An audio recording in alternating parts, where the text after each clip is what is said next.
Alright, everybody, we are back for our next series. It's Savoury Characters versus Marci Beaucoup. This was technically the week 2 matchup for these teams, but this was the best time they were able to schedule it. Should have the game for you very soon. I just tried to get into the game, but it looks like the lobby failed to uh, find the server correctly. I don't know, it did the weird thing where you press play and you get a server and then it like somebody fails to connect or something. Um it'll be just a moment longer. We had Savoury Characters winning the coin flip. They took first pick, Marci Beaucoup took Radiant.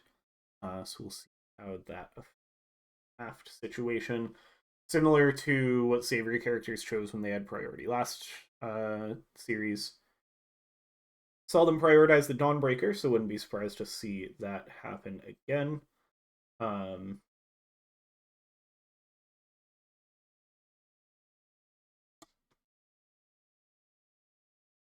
Like players are gonna reconnect, hop out of the lobby, hop back in. We'll have this for you shortly. Have Marci Beaucoup played their week 3 match?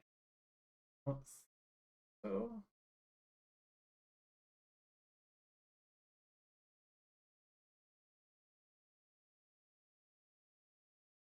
Beaucoup, they're playing on Monday. Yeah, they've just played one series so far. They're coming in similar state to where Savoury Characters were coming into their last series that we watched earlier today. Marci Beaucoup lost their week 1 matchup with Special Agent Blob. So they're coming in at 0-2. And now we've got a draft for you. Dyer's ban. Yeah, Marci Beaucoup on Radiant, Savoury Characters with first pick. See what they go for here. 10 seconds to go. I'm guessing we'll see some similar stuff to last Radiance series. Ban. Radiance ban. Dyer's ban.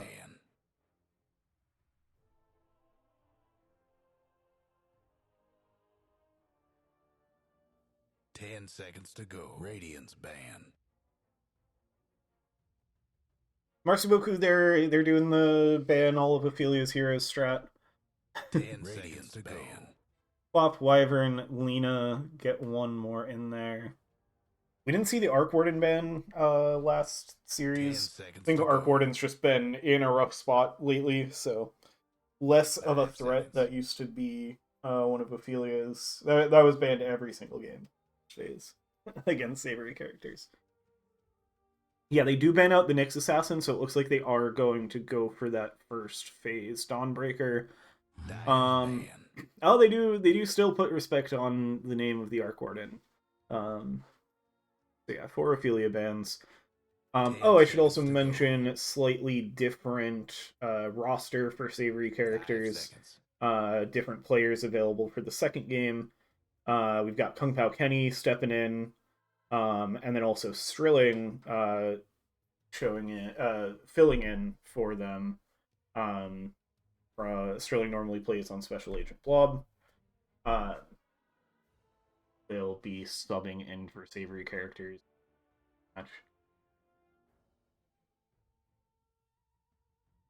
One more ban from Savoury Characters. Yeah, they do go for the Silencer. So this is a Dawnbreaker. Radiance pick. Nice pickup here. I mean, we saw it be a good opening to the draft last time around. I believe it's also a hero that Marci Beaucoup quite like. They've got a couple games with it, yeah. So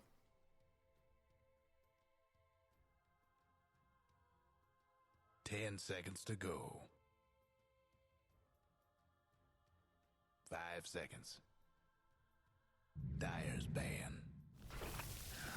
Ooh, the response from Marci Beaucoup is going to be the early Viper pickup. I like seeing this here because this is a hero that if you want it, it's often left out of it's often banned out in later stages of the draft, but not something you see banned out in the first phase.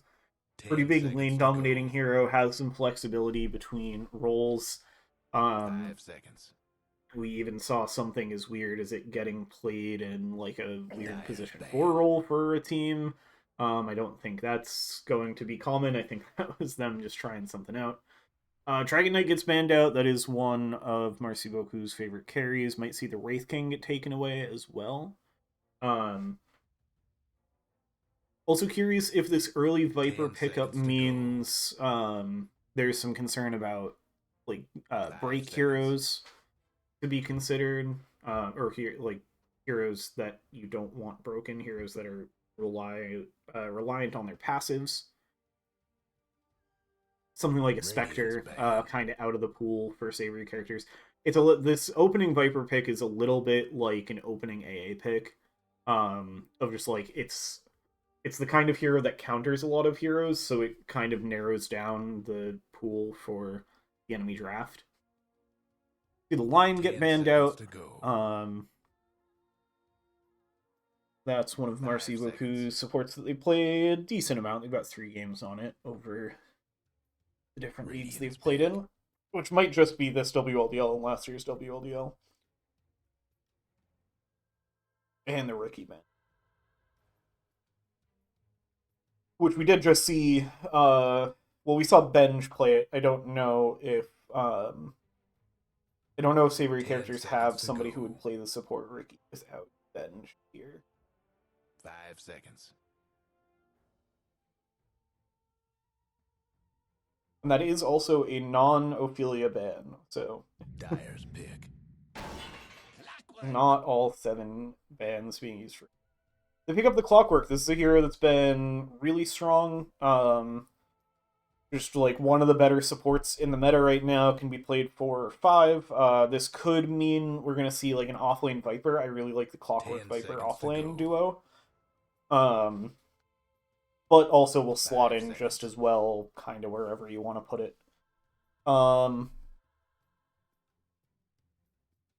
Yeah, see what this is another hero that kind of makes it tough to like kind of negates Dire takes some heroes picks. out of the draft because you're not going to want to play a hero like a Drow Ranger or a Sniper.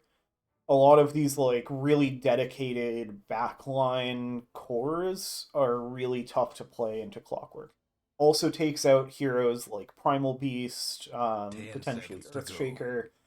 Not heroes we necessarily see Savory characters playing a lot, 5 but seconds. heroes that Radiant's pick. get significantly affected by the mini stuns from Battery Assault. Tusk and Zeus are going to get picked up by Savory characters. So Tusk most likely being the position 4, Zeus a little bit flexible between mid and support. 10 seconds Um, to go. I don't think it's going to be an Ophelia Zeus. 5 It's just seconds. not as much her style of hero. So I think this is probably a support. I also don't know exactly how Savory Characters Radiant's plans pick. to set up their lanes. With Sterling standing in, kind of messes with things. But Sterling plays kind of every position, so um, they might be playing position 3 here to kind of fill in. Though I think Kung Pao Kenny plays in position 3. 10 seconds to Be go. interesting to see. Spirit Breaker picked up by Marci Beaucoup. This is a 5 hero we seconds. don't see a ton of lately, but it's definitely one that Marci Beaucoup quite likes. Gives them a nice global response from Dawnbreaker. I hope this Zeus is support, because I think this is a pretty tough game for a core Zeus now between the Clockwork and Spirit Breaker. I like how much global stuff we've got going on. Dawnbreaker, Zeus, and Spirit Breaker all able to affect the game anywhere on the map. And then Clockwork Clockwork 2 actually has the Rocket Flare for vision. The Rocket Flare combo with the Spirit Breaker to like get vision for a charge, really, really nice. It's going to be really hard to get away from this Marci Beaucoup team just with the heroes they already have. Little concerned that Viper's going to have a hard time kind of keeping up with Clockwork and Spirit Breaker. Those 2 heroes are going to immediately be on top of the enemy team, and Viper's pretty slow, pretty static. We might need to see like a Blink Dagger, Hurricane Pike kind of build on this Viper. Wraith King is a Marci Beaucoup classic, one of their most picked heroes, 9 matches played. Bread and butter carry for them. Hard to go wrong with it, just a very stable hero, farms well, 10 seconds gives you to a go. stun, gives you lots of damage. Very straightforward for them. Also, we'll be kind of looking for a Blink Dagger on him. We're going to see the Bloodseeker again for Savoury characters. We saw 4 Beats put on a great show with the Bloodseeker in Game 1 against Freg 5 for Savoury characters. This will certainly be another one to look out for these guys. It's going to make Clockwork and Spirit Breakers games a lot harder. Those 2 heroes both really don't like being hit by Ravid or Rupture 5 seconds. because of how much they're trying to move around. They ban out the Razor. They don't want to have to deal with that for their Bloodseeker. Seen Marci Beaucoup play that decent number of times. And yeah, it should be, I think, pretty confident that this is a support Zeus, so expecting an Ophelia hero last to round off this draft. They've got good durability between the Tusk and Dawnbreaker. I think Ophelia's game is pretty open. Leshrac and Puck are both good bans. Trying to think, it's tough to... You can't really go for something backline style for her hero. You need something more up in the mix. 5 seconds.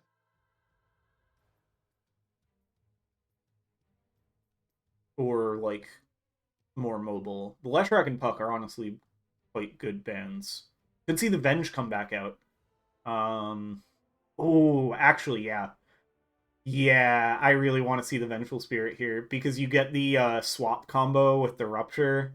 That would be really fun to watch. That'd be really gross. And I think it fits into the draft really, really well.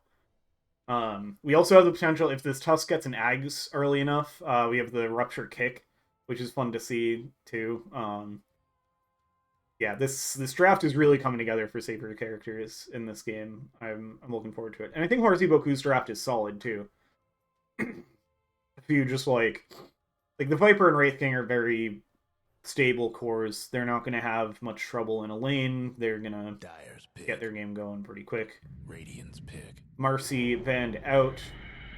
Phoenix, so this is a mid Zeus. Most likely, it could be like a mid Phoenix or something. Sure. I don't dislike it. There's not really anything to hit the egg yet. Viper can do it okay, 10 seconds to but go. you really need something else that's going to hit the egg. This could bait them into like a weird Snapfire pick that doesn't really fit into their draft. They're probably looking for an offlaner here, I think. That's why we see the Razor and Marci. Oh, and the Marci ban makes a lot of sense now, because that's a really good egg hitter. What could you go to help you hit your egg that fits into this draft? That's tough, because there's not a lot of ranged offlaners in the meta right now. You could, like, move the Wraith King to offlane and pick Carry Ursa. It's just a guy who gets to hit really fast. You could move Spirit Breaker to core and grab the Snapfire, but I don't like that. I don't think Snapfire is actually a very good counter to Phoenix. I think it gets overrated in that regard. They're gonna grab the sniper. Yeah, they saw the assignment. It is a mid Phoenix. Oh, this is gonna be fun.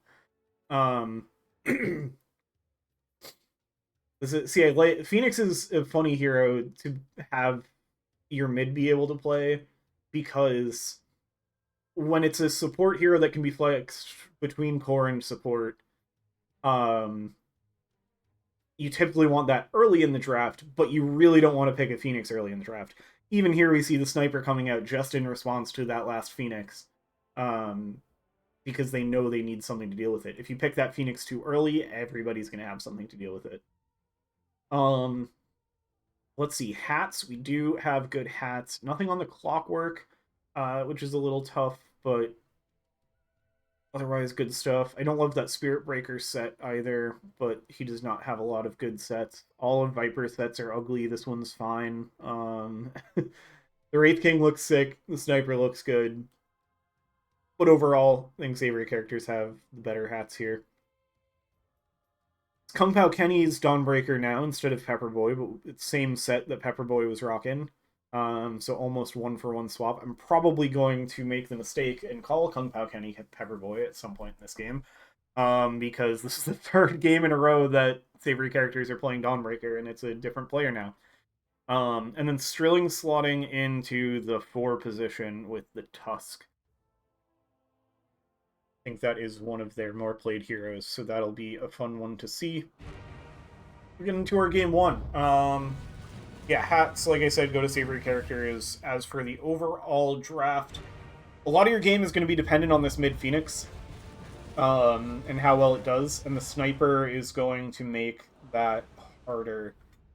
I think the lanes are going to be important, and both teams have heroes that can win lanes.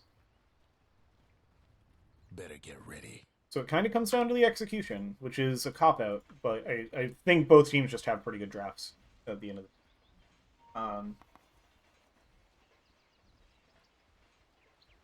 both teams making their calls. It's going to be exactly the same as the last series. We're going to get a smoke from Savoury characters this time.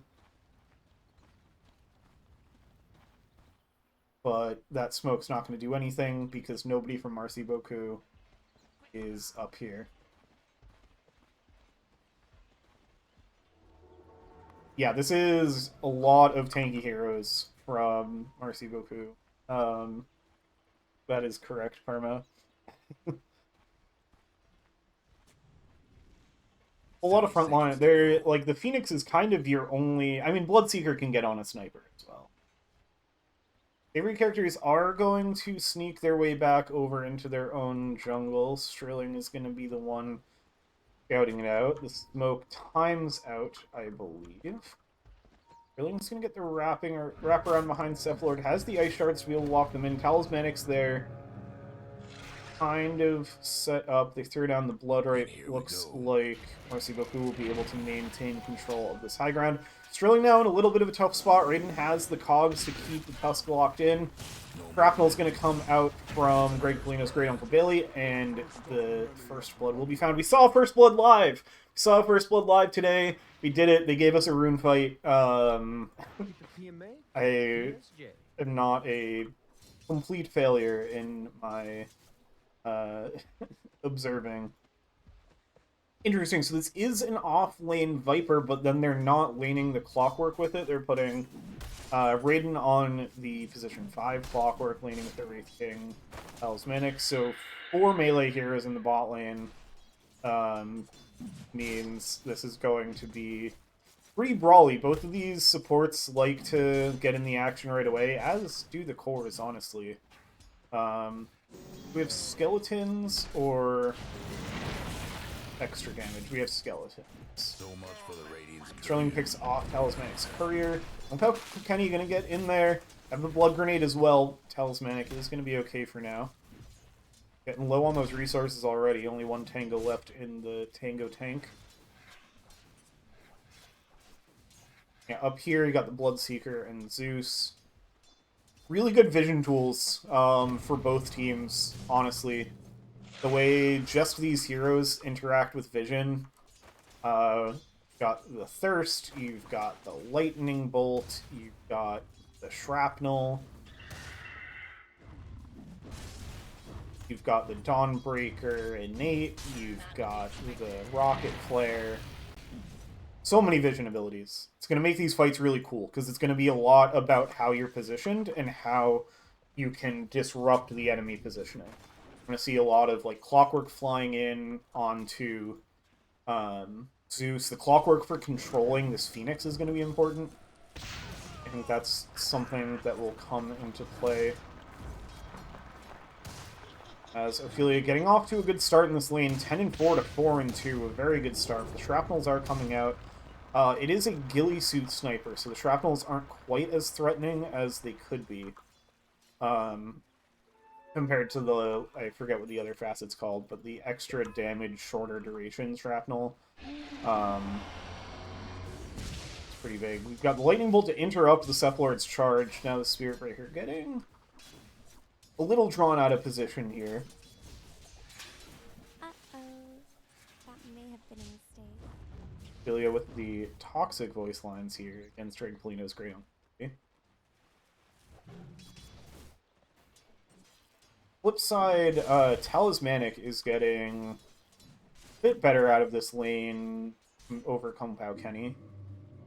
Slight lead there.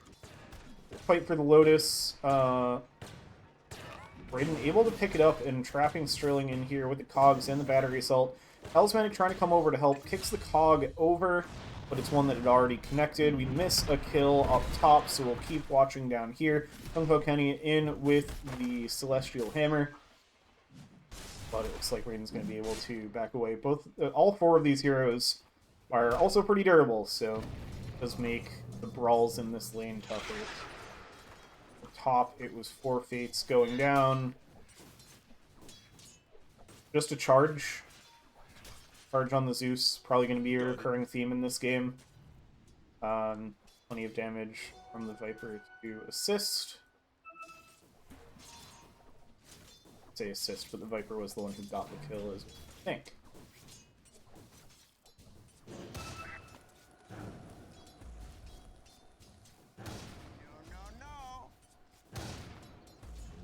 These Fire Spirits are going to be key for Ophelia if she wants to make early use of the Phoenix ult. Dive away here, because getting the attack speed slow on the sniper will be critical if she wants the egg to land.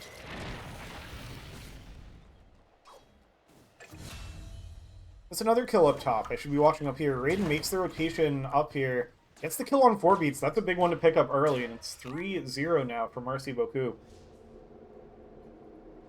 It seems like the last hits, yeah, Kung Pao Kenny actually up in the lead. Kind of even with Talismanic, more denies. Last hits are going more the way of Savoury characters, but the kills have been all Marci Beaucoup so far. Nice little rotation through the Twin Gate by Raiden.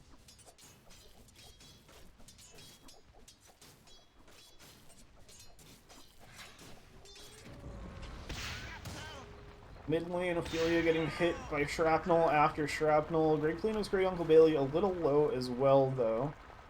Getting good harass onto the Phoenix.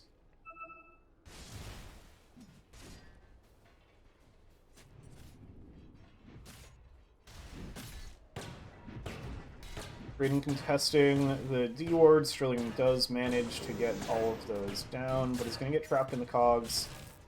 Punch their way through. There's the Wraithfire Blast. Kung Pao Kenny connecting, has the Celestial Hammer. Sterling trying to get away, slips into the Snowball.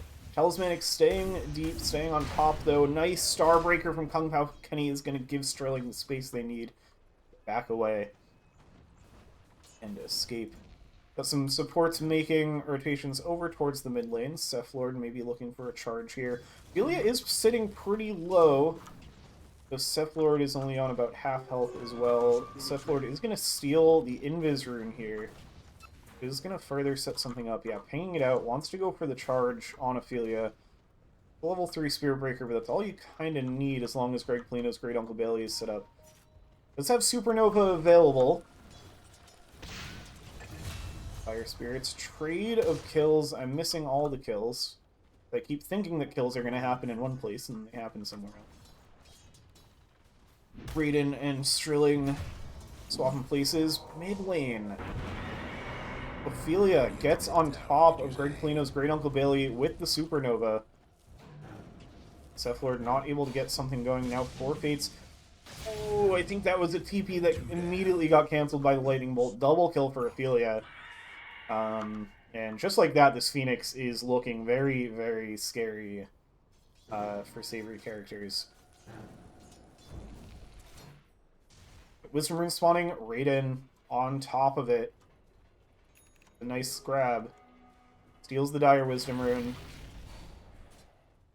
See if somebody from Marci Beaucoup... Yeah, Cephalord's gonna go grab it right away. Well played there.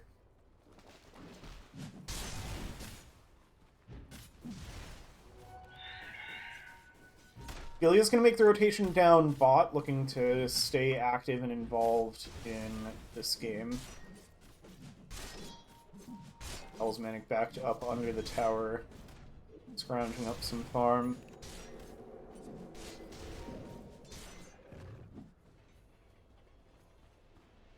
Beats farming a little low over here. Raiden's going to find them, has the battery assault, has the cogs pushed back. Charge won't be necessary. Death Lord is going to redirect the charge over to 4 Fates, but Ophelia's here. Raiden stepping on over as well. Kung Pao Kenny, meanwhile, on the other side of the map, getting a kill on Talismanic. Ophelia in a little bit of trouble here, doesn't quite have the Supernova, but the Dying Light is burning down on Raiden. Nice cogs to bring Ophelia back, and Relapse Gamer will be able to finish off that kill. Nice answer from Marci Beaucoup. These fights continue to be pretty back and forth, pretty even so far. Oh, Sterling's going to set up onto the Viper for the ult in from the Dawnbreaker. 4 beats there as well. They get a nice little return kill for themselves.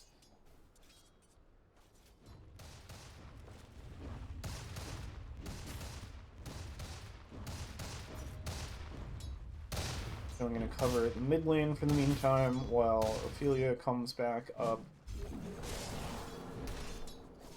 Talismanic still a little shy of the Reincarnate. See if Kung Pao Kenny looks to pick up something else here. Cephalord's still hanging out in the back here. Maybe he's still eyeing up this Bloodseeker. Is going to find them farming the camp. Gets the first hit bash onto 4 beats. Charge as well. Relapse Gamer stepping over. There's the break. 4 Fates is there, but it's not going to be enough. They're going to be able to bring down the Bloodseeker. And this is the danger of the Cephalord Spirit Breaker. Although Ophelia finding another kill on the sniper. Raiden coming in, wants to find a punish, but they still have Supernova, and without the sniper there, there's not a lot of options to be able to bring it down. Sterling falling low, getting bopped around by the cogs. Will go down. Oh, gets the Fire Spirits. Raiden's in trouble. Oh, Raiden cannot hook shot away fast enough. Cephalord getting brought low as well. Talismanic shows up, but Ophelia able to Icarus dive away with the reset from the egg.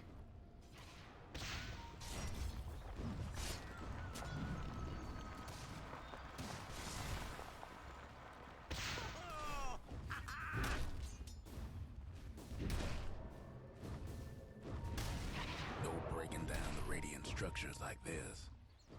Trouble brewing at Radiant's bottom tower. Down in the bot lane, getting good pressure and damage onto the tier 1 tower. It looks like Marci Beaucoup want to put up a fight here. They got the charge set up. Raiden's going to get the cogs out onto Sterling. Talismanic still going to turn their attention over to Kung Pao Kenny. Charge still coming through on Sterling. Snipes there. Won't be necessary. It'll be redirected to the Tusk. Comes through from Greg Polino's Great Uncle Bailey, and now they'll just have to chase down the Tusk. Hookshot used to make sure they secure the kill. 2 more kills for the side of Marci Beaucoup. Nice little rotation for them to keep themselves going in this game. It's very... got 2 groups of 3 right now in the cores. Got the Viper, Dawnbreaker, and Phoenix in the top group. Phoenix getting charged up into the Nether Strike, but they have the ult from Kung Pao Kenny, Solar Guardian coming in. Now it's going to be the supports of Marci Beaucoup that are on their retreat. 4 beats and 4 fates making their way over here to connect potentially as well. Looks like 4 beats will decide to just go back to farming. Raiden's going to... He'll set up in the mid lane here. Sterling's in the area as well. Ice Shard's not quite able to connect, but the Snowball will be there. Greg Polino's Great Uncle Bailey looking to help out. Raiden already down. Going to try to find the kill on Ophelia. Oh, the egg is there. The punch up. They have the control, and Ophelia's not going to go down. Cephalord forced to cancel the charge. And they're going to find this tier 1 tower. These plays for the mid-Phoenix. They saw the opening. They saw there was not much of an opportunity to be able to break this egg. They forced the sniper pick at the end, and this Phoenix is just having its way with the game. Very, very nice end of draft pickup. The Savoury character is already paying off in this game. 4, 1, and 3 for Ophelia on the Phoenix. The Dire might want to mine their top tower.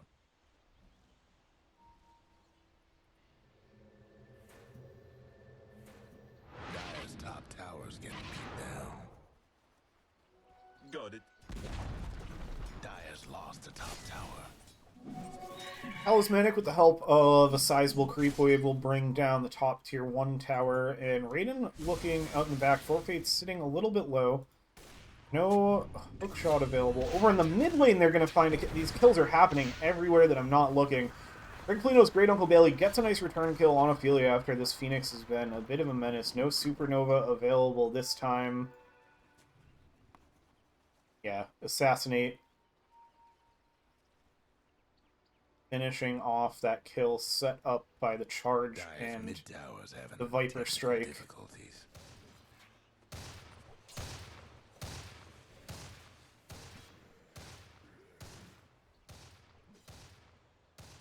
No big lead at this point. There was like a 2k net worth lead briefly for Savoury characters, but getting the kill on the Phoenix does a lot to bring this back in check. It's the offlaners now that are really running the show.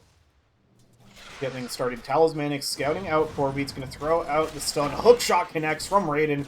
Got the Bloodseeker trapped in the cogs. 4-Beats. They do have the Solar Guardian. Raiden is going to get ruptured up. Talismanic trying to finish off 4-Beats, but Sterling connects in, and they're not going to be able to get the kill. And instead, they turn it around. 4-Fates gets the ult to finish off Raiden. They control Talismanic. Gets brought down once. 4-Beats is going to be the target. Talismanic wants to get something for this. Throws out the Wraithfire Blast.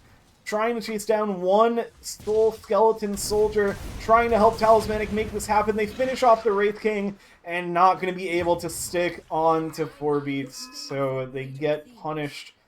Trying to kill this Bloodseeker, and 4-Beats escapes.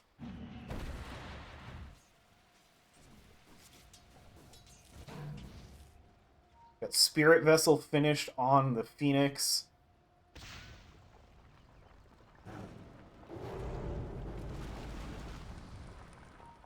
Even more kill threat through that. Also looking at a Yule's. Maybe just another way to... what is that Yule's for? A way to stop the Spirit Breaker, I suppose. I think that's what it's primarily going to be there for. And to kind of weather the storm of, like, the Viper Strike. Doesn't get dispelled, but just takes you off the map for a little bit of the damage. Radiant's mid tower's coming apart. Got the... it looks like the Dragon Lance on the way for Sniper, yeah. Standard stuff there. Dragon Lance on the Viper, looking towards a Mage Slayer for the Viper. Some more damage over time, mitigate some of the magic damage coming out from the Phoenix. Speaking of the Phoenix, going to head up into Triangle Sterling there as well. Connects with the Ice Shards. There's no Reincarnate for another 90 seconds. This is a big time to punish the Wraith King. They're going to find it. Can Marci Beaucoup get anything in return? Cephalord charging through. Have the Viper Strike as well. Ophelia down with the egg. Kung Pao Kenny does fall. And the egg, actually, they're going to be able to break it. Greg Polino's Great Uncle Bailey clicks down the egg. Weren't expecting the Sniper to show up to this one. Nice hook shot from Raiden onto the back. They're going to look for more. Talismanic goes down, but at what cost? The cost of 4 of your heroes. Savoury characters get very punished. Marci Beaucoup with an excellent response to their Wraith King getting picked off. They're going to look to turn this into a mid-tower push as well. Dire's mid tower won't last much longer.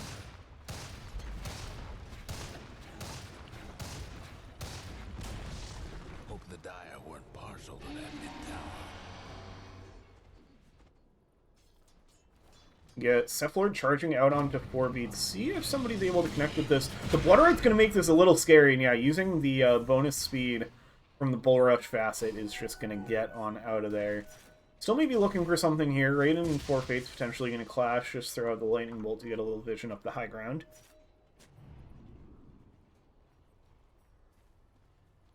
Kenny making their way over into the area as well.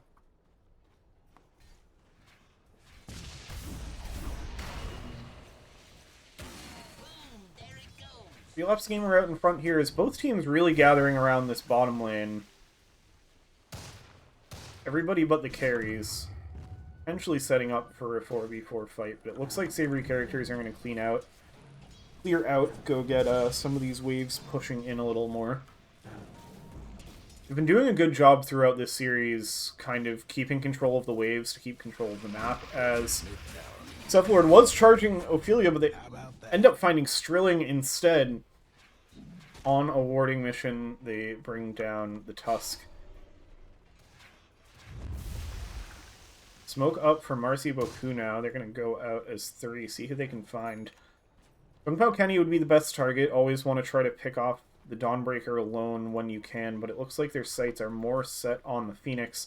A little bit of a higher priority target based on how the game's been going so far. Cephalord is going to find the Phoenix. Icarus dive away, but there's no escaping this charge.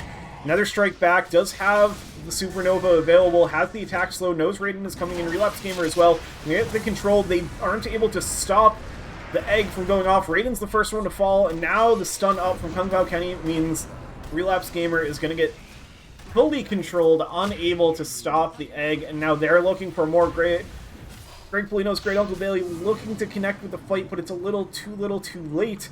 Strilling able to get on top of the sniper. Kung Pao Kenny chasing forward as well. No mana for a Celestial Hammer, but they'll chase them down into the trees. Forfeits with the slow from the leap, and Strilling gets the last hit there. Savoury characters, it's been like both. I'm scared that we're now just gonna see both teams like go hide in their jungles and stop making aggressive plays, because we had Savoury characters make an aggressive play and get punished for it and lose the fight, and now Marci Beaucoup make an aggressive play, they get punished for it and lose the fight. But luckily, when you've got the Cephalord on one of their signature heroes, oh, the double bash! Disgusting! Oh. The charge bash into the first hit bash, no chance of escape for Ophelia. I mean, maybe it was pretty cooked anyway. But man, Cephalord is such a fun player to watch. Because they're always on these just playmaking position 4 heroes. And when it's the Spirit Breaker, they're just constantly all over the map. They see a target, they're charging the target. And as long as you're even or ahead, you get to just do this. Strilling is going to escape into the snowball momentarily, but it will be just that, a momentary escape before they're delivered right back into a battery assault and a little guy gunning you down.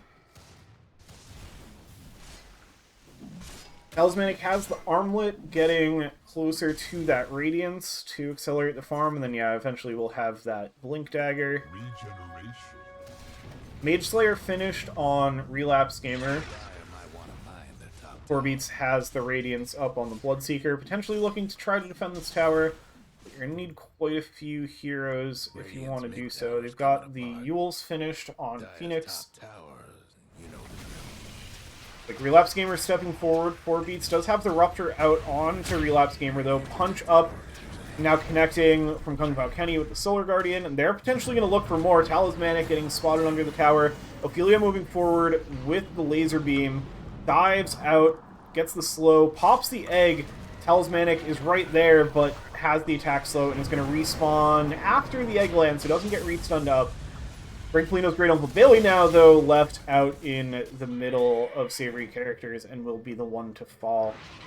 Raiden able to TP out, so not too bad for Marci Beaucoup. Only losing 2 heroes there, but 2 core heroes, so not great for them either. Game's still very back and forth. There's never been a gold lead more than 1k. That's kind of crazy. Like, yeah, that's the biggest net worth lead of the game. It was like 2k. Ophelia gonna spot Raiden here. Doesn't have the egg. Does have the Yule to escape for now. Avoids the Nether Strike for the moment, but then does eventually get brought down. Wait, no. Wait, what? No, they just fully turned that around. Both supports die. Now they're looking for more. They have the Rupture onto Relapse Gamer. Snowball forward onto Great Uncle Bailey. Relapse Gamer is going to fall. 4beats gets the slow from the jump forward. 4beats is right on top of the sniper. running down the man with the gun, taking the tower shots, getting knocked back from the headshots, but it's not enough to keep Greg Polino's Great Uncle Bailey alive. Double kill for 4 beats. I don't understand how Ophelia lived there. Just like the Vampire Fangs heal? The bit of heal from Luminosity? I, like... she was so dead in my eyes that I was saying... I was casting that she was dead, but she wasn't dead. It was Cephlord and Raiden who were dead. Cephlord really wants this kill, finally is going to find it, has another charge, another strike, and Ophelia sitting low gets brought down. This guy's an absolute menace. Has the Shadow Blade finished. And this always happens. You always see Cephlord, like, on the heels of the other cores from Marci Beaucoup. Farming away on these position 4 heroes. Like, kind of playing like a 4th core for them. Radiant's finished on Talismanic. Nice. Farm going to be going for the Wraith King now. So we got full Hurricane Pike on Greg Polino's Great Uncle Bailey. A little bit of an escape option there. Looking at just a straight BKB next. Really does not want to continue to be controlled. Pretty big for dealing with the Phoenix, too. Being able to remove the debuffs and ignore the debuffs of the Blinding Sun, the Fire Spirits. It's pretty important if you want to be able to pop this egg. So I like the idea of this early BKB from the Sniper. Because otherwise this Phoenix is just going to keep running rampant and getting free Supernovas whenever they want.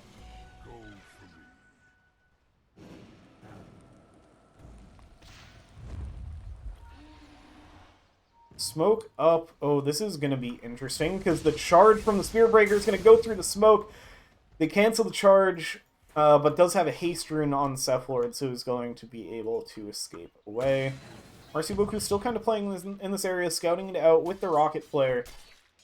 And it looks like Savoury characters don't want to take the fight up in the high ground. Nice hook shot from Raiden, going to set up the charge as well, but Kung Pao Kenny coming in with the Solar Guardian means the supports are not going to stick on top of 4 beats, but now they want in for more. Another strikeout on the 4 beats. The mini stuns from Great Uncle Bailey canceling the Rupture. Sterling goes down first, and then 4 beats follows. They have the egg out. It's going to be help them finish off Raiden. Relapse Gamer, though, sticking to Kung Pao Kenny. Greg Polino's Great Uncle Bailey turning and fighting, but Kung Pao Kenny gets off the Starbreaker and finishes off the Sniper. Does eventually fall. 4 Fates goes down as well. And now Ophelia, Supernova already used. Cephlord just waiting for another charge. There's the Yule Scepter. Goes for the TP. They don't have another way to cancel it. And the Phoenix gets out. Wow, that was nearly a full team wipe, but still a really good fight for Marci Beaucoup as this game continues to just swing back and forth. Just another all-out brawl game. 24 kills on both teams at 26 minutes. I best do something about that bottom tower. That's like... this is a win or lose. This is how I feel like Marci Beaucoup games typically go, because of like Cephlord setting the tempo with a hero like Spirit Breaker. You've got Raiden doing the same thing, and then these cores of theirs, Sniper, Viper, Wraith King, like... It's so hard to have a bad game on these heroes. They all are able to just get so much space, pick up so much farm. So all 3 of these heroes are going to be reliable +1s for the kills that are being set up by the 2 supports. And yeah, they just want to keep the train rolling. Smoke up on 3. Talismanic looking to join as well. Has the Invis rune, turning off the Radiance momentarily. They're going to find Strilling, 4 Fates here as well. Able to get into the Snowball, but Talismanic jumps in, has the Blink Dagger finished, I believe. So they get the... They're going to try to find their return kill. They do bring down Relapse Gamer. Greg Polino's Great Uncle Bailey looking to connect as well, trying to find the way up the low ground. Raiden using the cogs to escape. Talismanic kind of left out all alone here. Goes down once. Marci Beaucoup now have to decide. They're going to try to back up their carry, who's already so low and has already been brought down. They're just going to have to leave the Wraith King for dead. Ends up being quite a good... Again, it's like the team making the aggressive move is the one who loses the fight so many times in this game, which is crazy.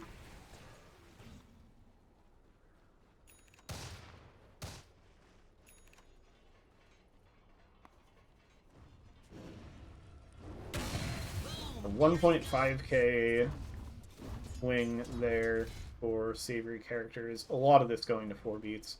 This is very similar to how we saw this go with 4 beats Bloodseeker last time around. Just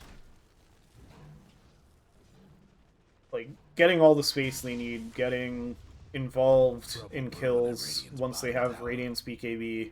It's good stuff.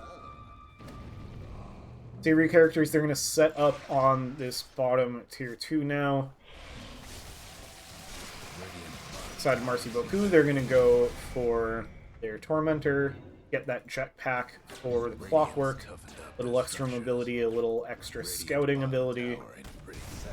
Nice pickup for the clock. Dire structures looking fortified. Radiant's bottom towers seen better days. Charge from Cephlord on 4 beats. He's gonna connect. BKB's there for 4 beats. Kung Lao Kenny has the Solar Guardian. They've got so much sustain. Cephlord now turning their attention over to Strilling. Attack speed slowed. Talismanic is already dead. Hookshot in from Raiden. Blocks off 4 beats into the cogs. Now the break out onto Kung Pao Kenny. Cephlord going TP away. Relapse Gamer just teeing off onto Kung Pao Kenny is going to bring them down. Talismanic does eventually fall. We already saw that happen. But I saw it in the kill feed, so I got a little confused. That time, I would say it was Marci Beaucoup making the aggressive move, and that it does work out for them. They unfortunately lose Talismanic, but they get a pair of kills. They defend their tower. Everybody else gets out okay. Looks like Kaya Yasha just about done for the Cephlord. I think it is here. One of the few heroes that likes the Kaya Yasha, but it's the move speed plus the spell amp that really does everything this hero wants. Attack speed's nice too, gives you more chances to get bashes, but the move speed's the big one, especially with Greater Bash scaling off of your move speed. And your Charge of Darkness being uncapped, that percentage move speed is nice.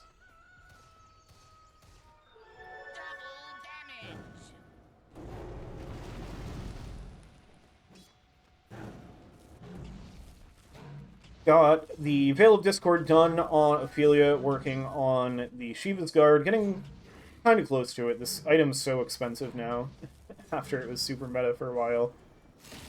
Rupture out on to who? I assumed the Clockwork, which was not. Talismanic going to jump in onto Strilling, getting caught farming this wave alone, but Kung Pao Kenny is not far away. Doesn't quite have the Celestial Hammer, but has the Blink Dagger, gets in with Starbreaker, kind of blocked off by the shards. Snowball will jump the gate, get right in on them, but they are going to be forced to back away. 4 beats connecting in, but all of Marci Beaucoup showing up here. There's the charge out onto Strilling, into the Viper Strike. They're going to try to bring down this Tusk first, and it looks like they will be able to. Savoury characters now have to decide if they want to take this engagement at all. Raiden wants to look forward. Cephlord as well, if they can get the scouting. I mean, this Rocket Flare Spirit Breaker charge combo can be incredibly potent. But it looks like rather than chasing for more kills, they are going to head into the Roche Pit. Does get scanned out by the Dire side, so we'll see if Savoury characters want to try to contest this. Without the Tusk, it's a little dicey to go into this. It looks like they're going to set up for their Tormentor instead.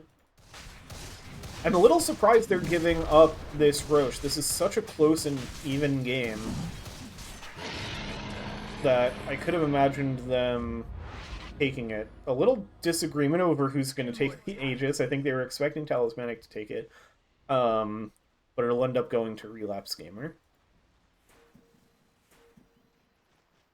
Yeah, it's a little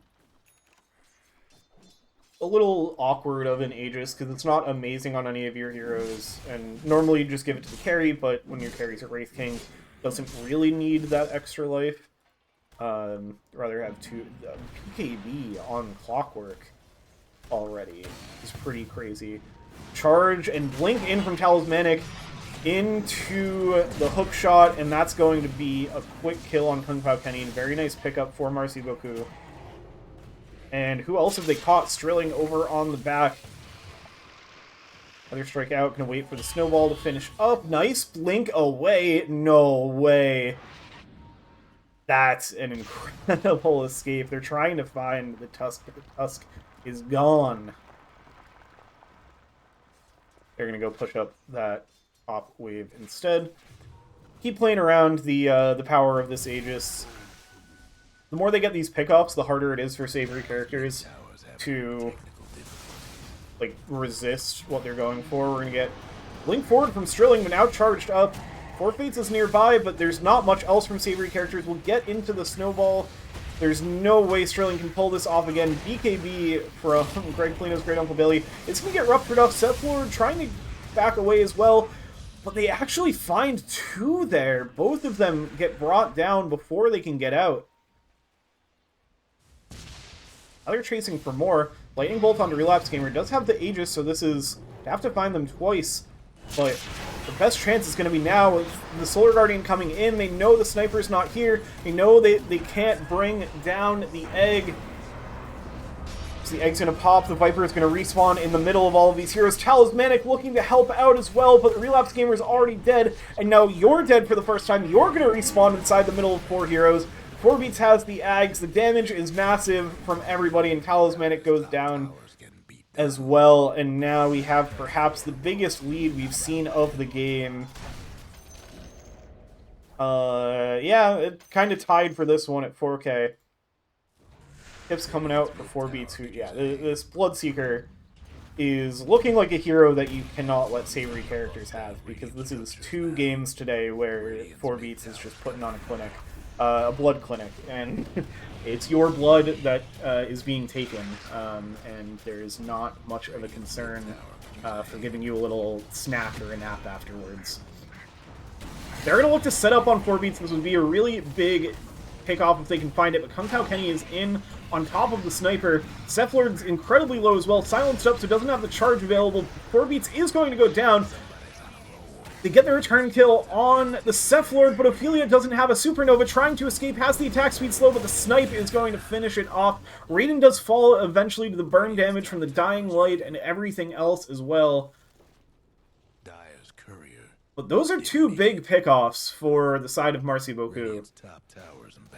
Comes at a cost, but pretty big fight for them. I wanted to look at the Clockwork's Death Summer.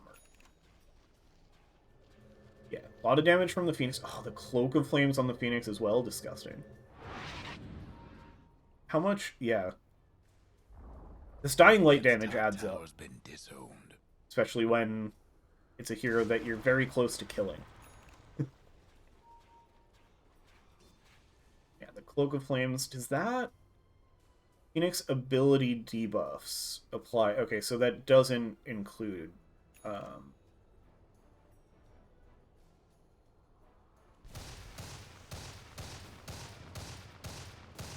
Let's see, we've got MKB being worked on by Greg Polino's Great Uncle Billy to have even more of a response to this troublesome Phoenix burning away their right clicks. And the Radiance as well is also giving them trouble, I imagine. Desolator being worked on by Talismanic, just trying to really amp up the damage for themselves. As we're once again getting a smoke from Marci Beaucoup. 4 Fates is going to be the target of the charge. The Viper Strike coming in, followed up with another strike. And that's a quick kill for them. Strilling as well, getting found by Raiden. It's going to get into the snowball. Can they be slippery enough this time? Chasing forward, blink away. Cephlord is still there, though. Doesn't get the block with the shards. Punch up, but now just getting controlled. Back into Cog Drill you go, and shortly thereafter into your grave. Huge creep wave coming through. Cephlord's going to be the one that's charging over to clean that up. Another big jump from Raiden, has the hookshot onto 4beats. It's just getting so controlled by the battery assault. Buyback from 4 Fates. BKB from 4 beats means are able to get out. They finish off the tower. Double siege creep wave is there, and Talismanic with plenty of damage. A little bit of help from the Blightstone means they chunk through that tower. They have... I'd love to see, especially with the Desolator being built by the Wraith King, I'd love to see the Ag Shard be picked up for Relapse Gamer. That bit of armor reduction coming from the poison attack stacks just builds up and is going to also set up your sniper to deal even more damage, who has the Monkey King bar on the way. So hitting some good timings for Marci Beaucoup, as those last couple of fights mean we're going right back towards the middle, towards almost no net worth lead. This is all of our games today. Have been so back and forth. They've been so fun to watch. As a charge again on 4 Fates, who did buy back. Lauren is just going to charge in and run out under the cover of the Shadow Blade. I've just Kung Pao Kenny smoked up, maybe searching for something. Strilling, spotting Raiden, but the cogs are going to stop Strilling from being able to charge forward. And now the Cephalord, speaking of charging forward, is going to connect on to Strilling. Strilling now getting drawn in, but the kick back, the Ags is finished on the Tusk. Relapse Gamer getting thrown in the middle of all, but now Talismanic on top of Ophelia, forced to use the Supernova, but look at the burn damage. The Wraith King just melts. The Supernova is going to connect. Everybody else has gotten out for now, but 4 Beats cannot get in on Greg Polino's Great Uncle Dalian. Gets brought down. 4 Fates in trouble now. Talismanic on the second life, bringing down the Zeus.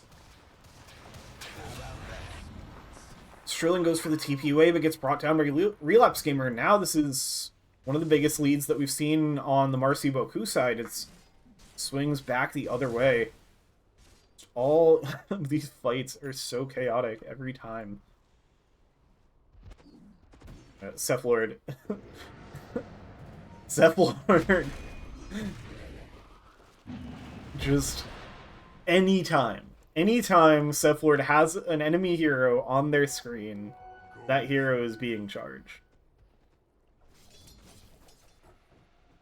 Got the next Roshan coming up in 30 seconds on the faster side of respawns. Ophelia is going to spot Cephalord farming this wave, but just going to commit to burning down the wave. Marci Beaucoup pushing forward in the top lane. Potentially going to look to start going high ground here. They do have the Desolator finish on Talismanic. It means this tower is going to take quite a bit of damage.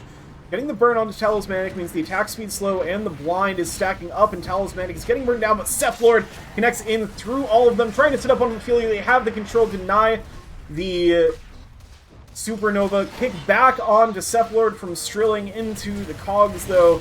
Raiden's there. Strilling gets brought down. Buyback now from Tusk. Cephalord able to TP away from the Rupture, even at 40 minutes.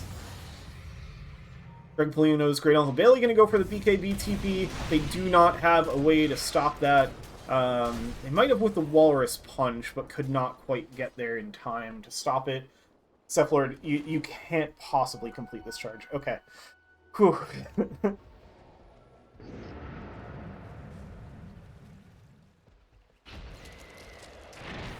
My goodness, this is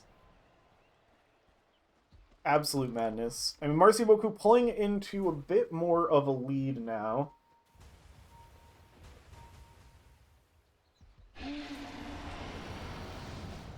Oh, Sterling getting spotted out. These 2 supports are such absolute menaces. Kick away, but you're still in cog jail.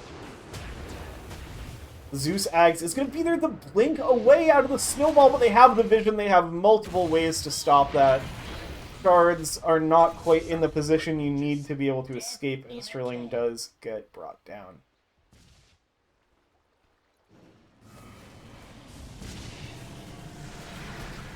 Savoury character is going to try to take this Tormentor. It looks like with 4 Fates showing up, the Yule Scepter to make sure Ophelia does not go down. Not the best shard to get for your support Zeus, going for a very just straight, like, had the Solar Crest as the one support item, and then just Ag's Refresher. No complaints there. Also has the Live Wire. I feel like we see the other, the, like, Divine Rampage facet too often. I think that one's falling out of favor. So I like seeing the Live Wire. But yeah, this Lightning Hands, not doing a lot for your support Zeus.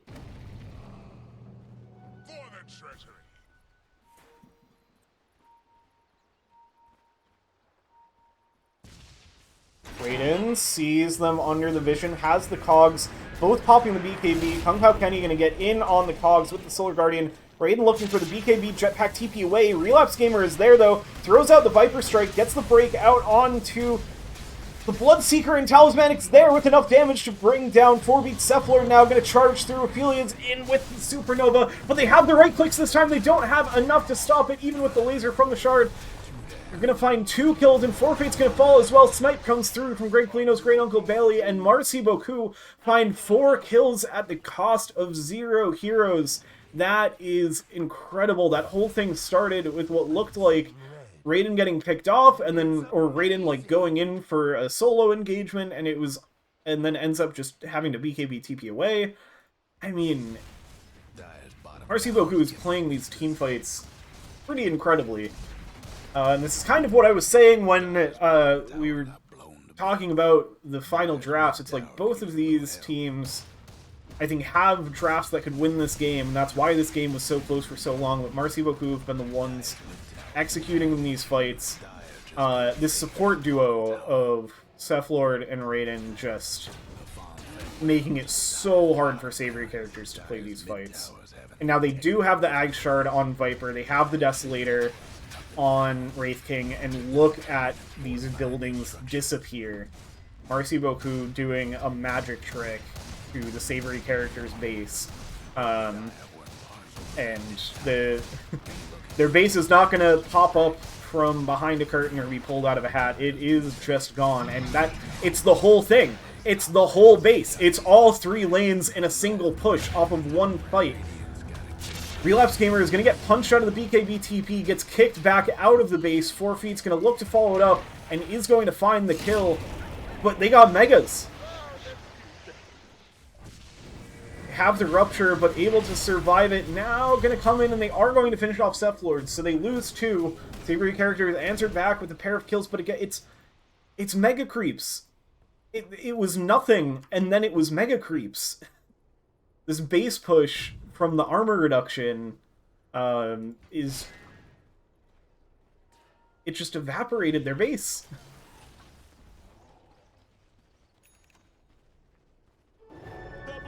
Savoury characters, they're looking to get some high ground pressure of their own here. With 2 heroes down on Marci Beaucoup, but those heroes have buybacks. Almost all of Savoury characters does as well. See what they end up being able to do here.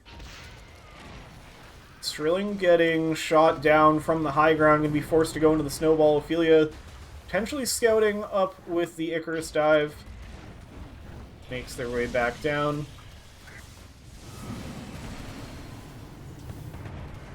Looks like Marci Beaucoup do plan to hold their buybacks, but now Talismanic with a big stun on the Bloodseeker. BKB used. Greg Polino's Great Uncle Bailey.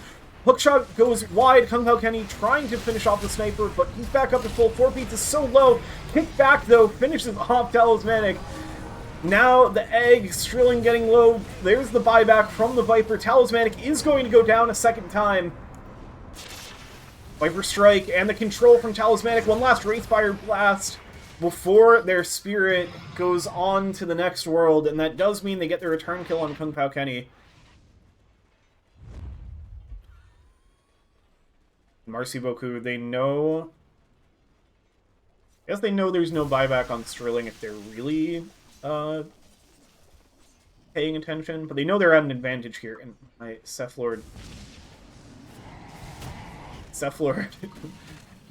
is always charging. They find Forfeits, who's charging somebody else, and then pivots to get onto Forfeits. the Zeus dead for a while. And yeah, the buybacks are going to have to come out from Savoury characters. This is a team that knows how to hold against Megas. But it's going to be a tough one here. Talismanic not up yet, so I think they're going to wait for their Wraith King on the side of Marci Beaucoup, just kind of get all the waves pushing in, get Savoury characters really trapped into their map, or into their base. So that was the Satanic just getting finished for Greg Polino's Great Uncle Bailey. I thought there was a Satanic in the last fight, because I thought the sniper was dead to the Dawnbreaker, and then I looked away, and then I looked back, and the sniper was at full health. So I guess that was just regular lifesteal, which is kind of crazy.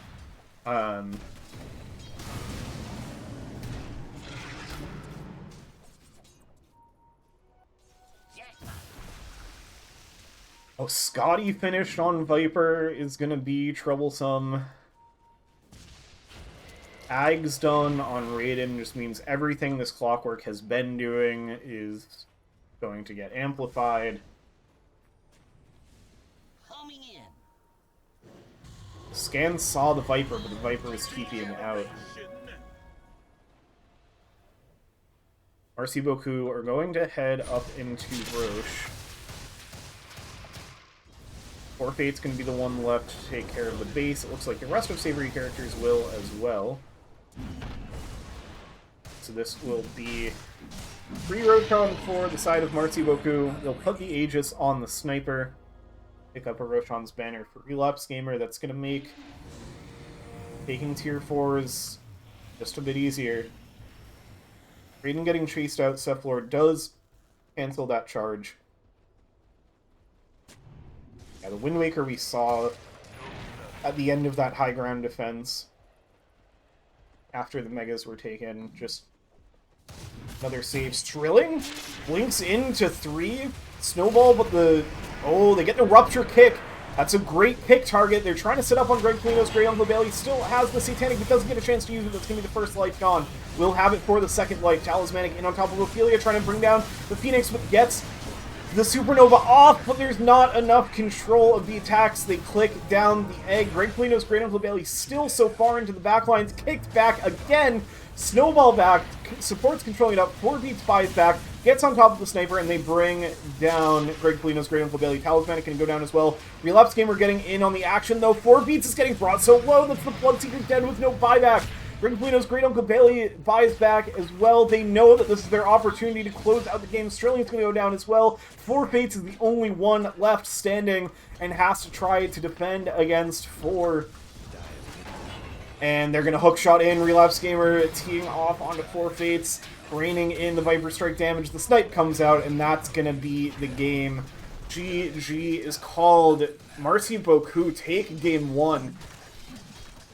We've had so many bloodbaths today. These games have been wild. Just constant fighting. As Marci Beaucoup, they get their first W of the season, picking it up in game 1 against Savoury characters. I mean, I think my MVP and support of the game has to be Cephalor. Like, I want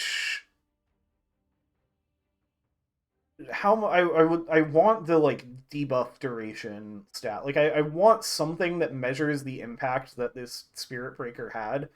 Because, like, everybody who's involved in these kills, the Clockwork had 1 more assist, and, like, obviously Raiden had a great game as well. Which is a space created in these fights by, like, this was such a cool draft. I was talking about it at one point in the game, but just, like, these 2 hyper-aggressive, brawling supports of the Spirit Breaker and Clockwork. And then just 3 very stable cores. And so whichever core is their +1, or if they bring multiple cores with those 2 heroes, just, like, support's always able to set up these fights, and then the cores bringing plenty of damage to finish through what they find furnished. Very well executed draft by Marci Beaucoup. Looking forward to see how Savoury characters answer it in game 2. We will be back with that very soon.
Alright, we are back for our last game of the day, Game 2 between Marci Beaucoup and Savoury characters. Marci Beaucoup put an end to the momentum that Savoury characters had from their first series of the day. Took Game 1 off of an absolutely menacing support duo plus set of very stable cores. Both teams, it was an absolute bloodbath. Both teams were trying to be the team to set the tempo in the game.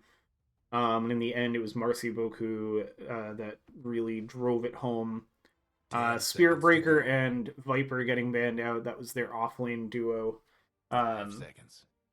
And the Spirit Breaker was really the one making everything happen. I mean, it was certainly a team effort, and especially between the pairing of the support duo both being such run-at-you heroes. But yeah, if I was going to ban one of them, I'd ban the Spirit Breaker. Dyer's pick. Marci Beaucoup going to pick up that Vengeful Spirit early this time around. Radiant's ban. That'll be answered by the Shrilling Chen. Often gets banned out for Special Agent Blob, but perhaps flying under the radar with Shrilling, subbing in here on Savoury characters. Marci Beaucoup still mostly going after Ophelia's heroes. 3 out of the 4 of them. And I'm sure Ophelia would be willing to play a mid-Ricky at some point if that hasn't already happened. Dyer's ban. Arc Warden going to get taken out as well. Very similar bans to last game. I think the exact same bans from Marci Beaucoup. Savoury characters working in the Spirit Breaker and Viper bans. I honestly do not remember what their other bans were last game. The Dragon Knight was in there, so especially with this Vengeful Spirit, I mean, they probably banned the Dragon Knight here for Savoury. Because Avenge DK pairing would be for Marci Beaucoup. I wouldn't want to deal with that. I'd rather force them onto their Wraith King as their kind of backup to the Dragon Knight.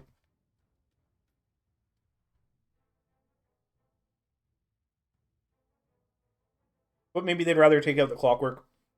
That was a big problem for them last game.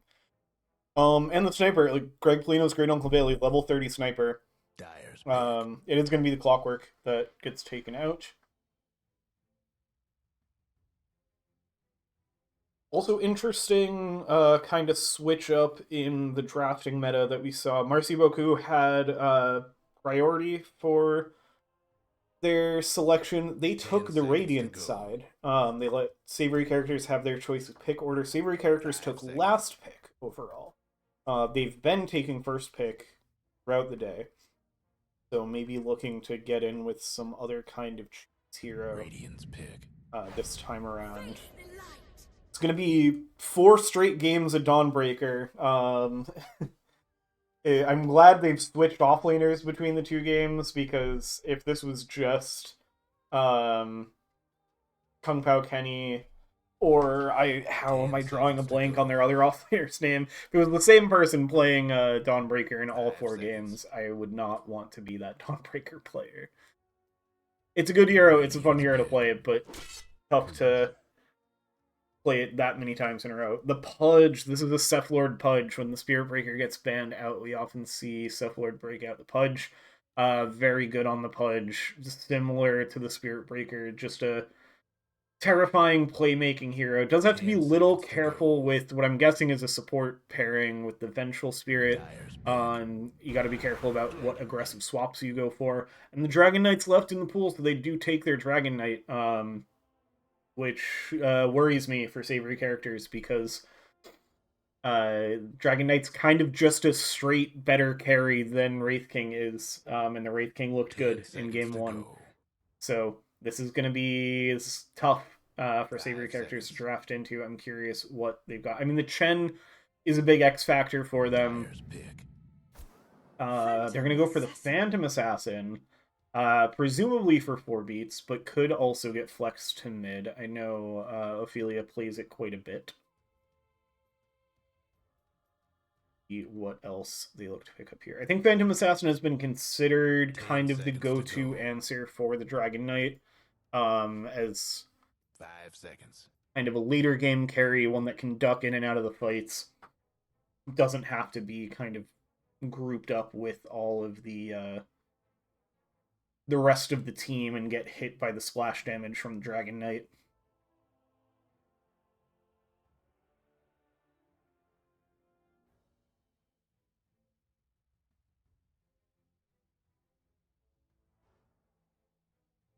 Radiant's pick. On the Warlock, this has been a combo. This is a combo I've heard a lot about. I haven't actually seen all that much myself. It often gets banned out in pro games. I think the lane is supposed to be really good, so I'm curious how that looks. And then later into the game, like I believe it's mostly around the Fatal Wands, getting combined with the big damage of Phantom Assassin. Like that, you're kind of double cleaving if the enemy heroes are Fatal Wanded. Earthshaker is their response for Marci Beaucoup. Curious where that slots into their draft. I kind of feel like that's going to be an off-lane Earthshaker, because I'm not sure if it's a Greg Polino's Great Uncle Bailey hero. And maybe it's a support and it's a core Venge? I really don't know. That's, have we seen them pick this hero before? No, this is the first time they've picked it. I'm interested in where that slots in for them.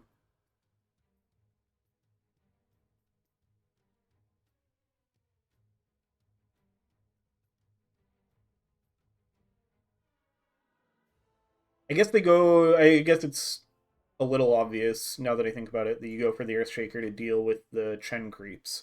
And then also does it trigger off of the little Warlock golems? It might. The big one, certainly. I think that one might even count as a hero for the purposes of Earthshaker. Radiant's ban. OD Sniper taken off the table. They do respect the Great Uncle Bailey Sniper, so they must think that they do still need a mid laner, which I think tracks. I'm still not sure between the Earthshaker and Vengeful Spirit which one's the core. I think I'd prefer 10 seconds to go. the Earthshaker be core, but we saw Savoury characters play Savoury characters play a strong Vengeful Spirit core earlier today. So who knows? Puck Lashrak, so exact same bans from Marci Beaucoup all the way through.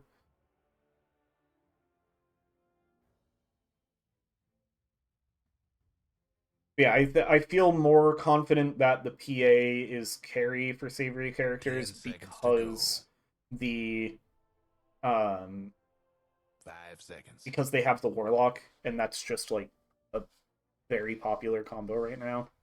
The Chen Dawnbreaker lane, interesting. I guess Chen's kind of fine. I'd love to see a diving hero of some sort, because I think getting on this Chen Warlock backline is pretty important.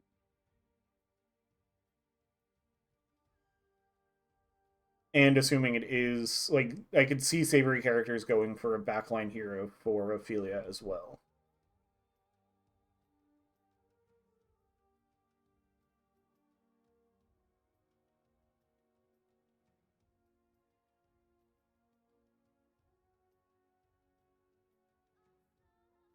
Plenty of reserve time left for Marci Beaucoup.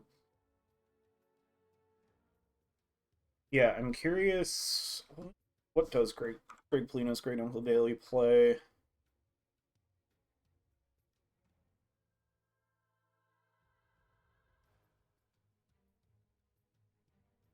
Sniper and Viper are both banned out. Could go for the Weaver. Dyer's pick. Ooh, they go for the Silencer. That is, they've played 3 games with Greg Polino's Great Uncle Billy on Silencer. So I think that's going to be a mid-Silencer. And that was left in, that was something else Savoury characters banned out last time to protect the Dawnbreaker pick. This time it gets left in. They were able to beat the Silencer with the Dawnbreaker earlier. So it's not like be-all end-all. But I like it. My biggest worry is if this is a mid silencer, the Phantom Assassin is going to have the Phantom Assassin and the Dawnbreaker, honestly, are going to have a pretty easy time getting on the silencer. Though they are also kind of punished by the silencer. Like, the Dawnbreaker does not like being silenced. The PA does not like being silenced, and the PA doesn't like the curse. He wants to throw daggers.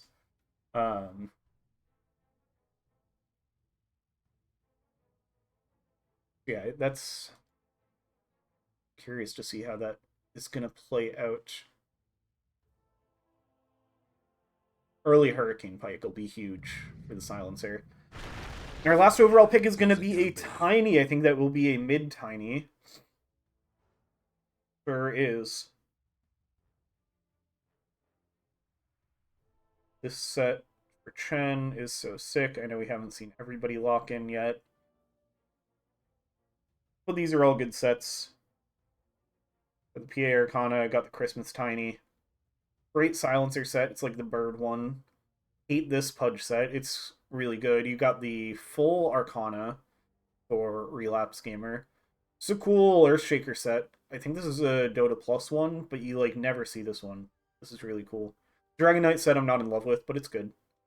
Overall, I'm gonna give the hats to Marci Beaucoup. I think this is a cool flex. This is a cool set. I don't like looking at this set, but it is very good. This is very good. I've seen this Dawnbreaker set 4 times in a row. You gotta, it's wearing off on me. The Chen set's obviously great. The PA Arcana is the PA Arcana. This Warlock set's good. It's better than a lot of his sets, but it's nothing too flashy. As for the actual draft, oh, it is a mid silencer. Ooh, and an off-lane Venge, or they're switching up roles. I'm curious how that's going to play out. I'm going to check their items right away, because I want to know what they're doing there.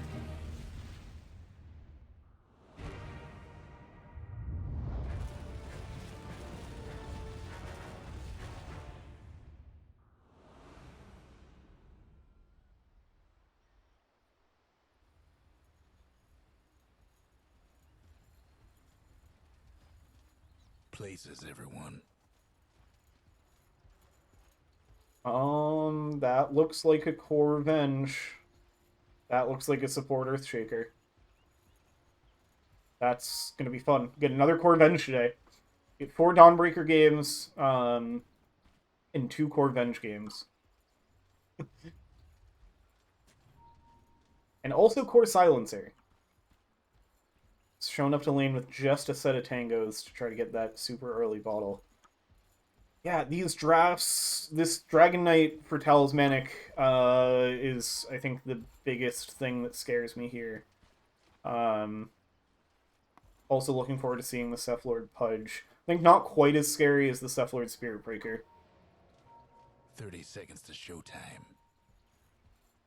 Both sides on dire side of the map.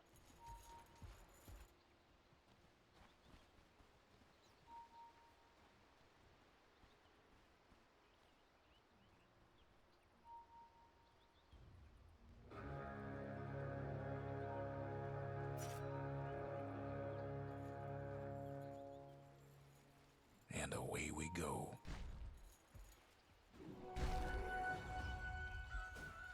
Runes will be rather calm.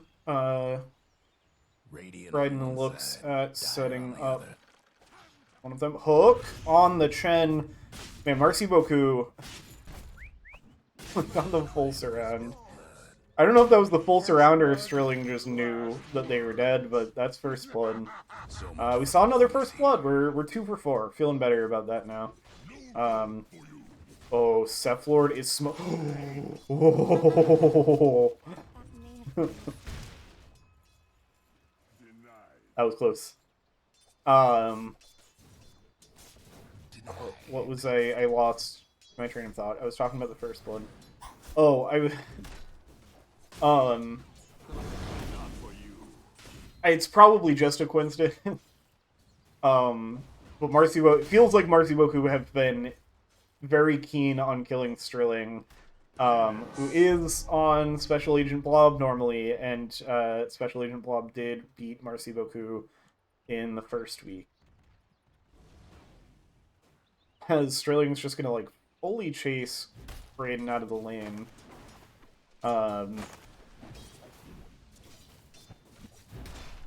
Leave Kung Pao Kenny and Talismanic to square off against each other. Now stepping back in, Talismanic does have level 2. Throw down the Celestial Hammer. Get some good harass. Already 1 point in Worm's Wrath, though.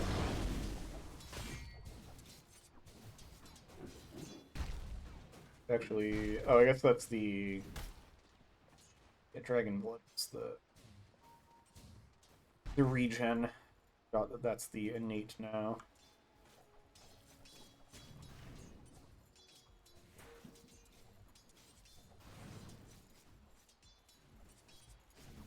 Okay, so yeah, I wanted to see this PA Warlock lane. I want to see what's so good about it. As Cephalord getting the deny, or not the deny, the D-ward. Didn't mean to do that. We're going to be able to get that, but they get the hook back. Blood grenades flying both ways. Relapse Gamer and Forfeit's getting brought solo. Raiden making a rotation over here. Another blood grenade comes out. They want to try to find something on 4beats. Blocked off with the Fish. Are going to force 4beats to go out towards the tower. Now blinks over towards the wave. Does get level 3 off of that. Throws the dagger out. I don't know if they're... Oh, the hook comes out. Nice sidestep from 4beats. Get out of the way of the hook. Still want to chase this out. And the supports are zoning this... Oh my god, this range creep follows. Now they get another stun out, followed by the magic missile. 4beats is getting brought low. They do have the heal from Forfeits. Another hook. This one connects, but another blink strike away, and it looks like 4beats is going to manage to survive. Relapse Gamer now taking a bunch of damage from this massive creep wave that's gotten dragged around here.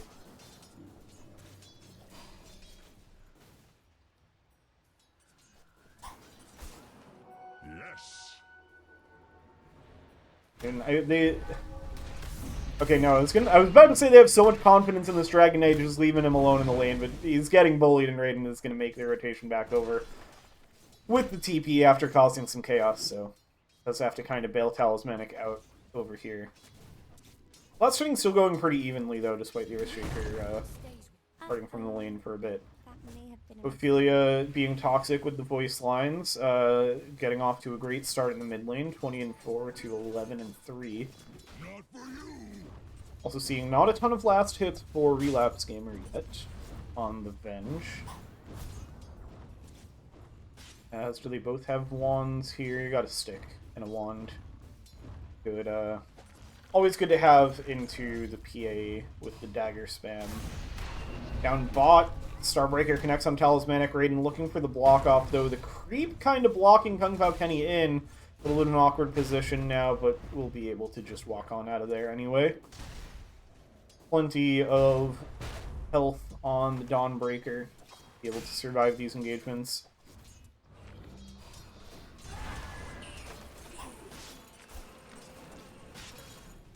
Cephalord taking a good amount of damage, partially due to the Fatal Bonds. Relapse Gamer clicking in onto 4-Face as well. Cephalord looking for the positioning for a hook. Raiden connecting through the Twin Gate again, throws out the fissure, hook back onto 4-Face, and that's going to be the kill for Cephalord. This Flayer's hook is so gross. All that extra damage. Raiden wants more, at least wants to harass 4-Beats, make the trip up here more worth it. Did help with the kill. It's just going to send 4-Beats back under tower. Really working hard early on to shut down the PA's farm, this is cool. They're practically tri-laning this. Like, Raiden's just everywhere. The way these supports on Marci Beaucoup play is so fun.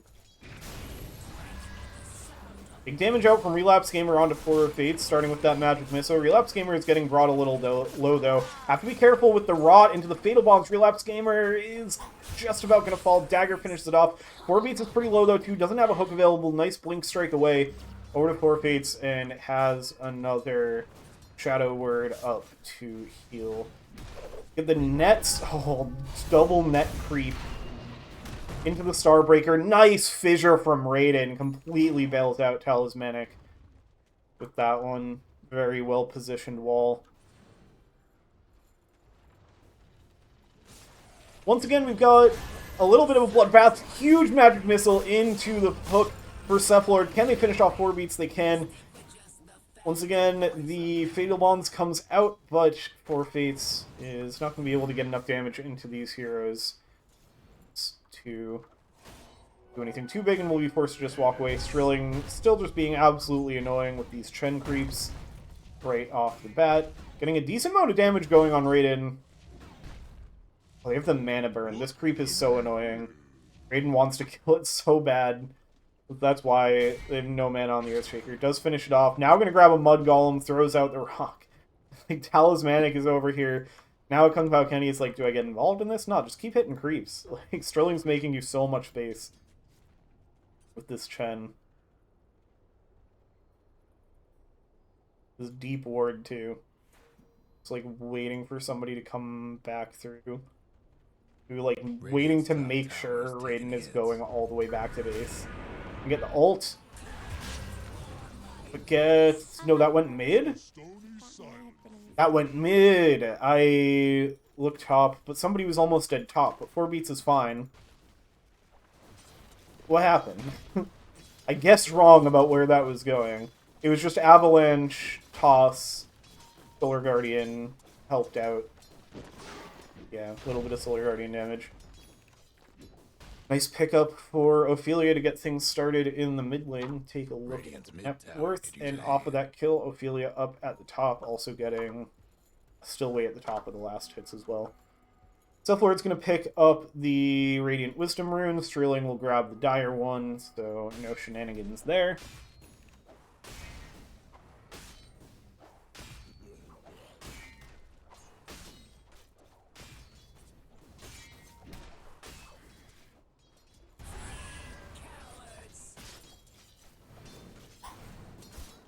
Cephalord looking for the hook. He's going to find it onto 4 Fates. Has the Rot. Slowing him down. Ophelia's here, but it's not going to be in time to save 4 Fates. Maybe they can get the return kill. Relapse Gamer would be a nice pickup. Cephalord in with the Rot and the body blocks. Toss forward onto Relapse Gamer, though. One last tree toss will do it. Cephalord wants to get the return kill on 4-Beats. It's not going to happen. They throw the dagger out. They're looking for more. 4-Beats jumps in. Hook back from Cephalord. Tries to turn. Finish him off. Ooh, the silence, the curse. From Great Uncle Bailey. Is that going to be enough? It is. Ticks out. +1 int for the silencer. Nice rotation there to get the return kill. So both sides kind of getting quite a bit out of that one. I guess that was a 2 for 2 at the end of the day.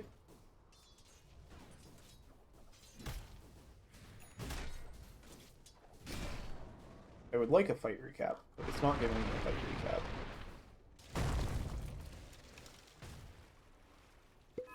Raiden keeping an eye on the mid lane for a bit, backing out of here once Ophelia and Greg Polino's Great Uncle Bailey are back. Yes. So you do have another Solar Guardian available for Kung Pao Kenny. Radiant's mid tower's getting banged up. Ren doing some dewarding, Sterling picking up the Pinecone creep. Radiant's mid tower's coming apart.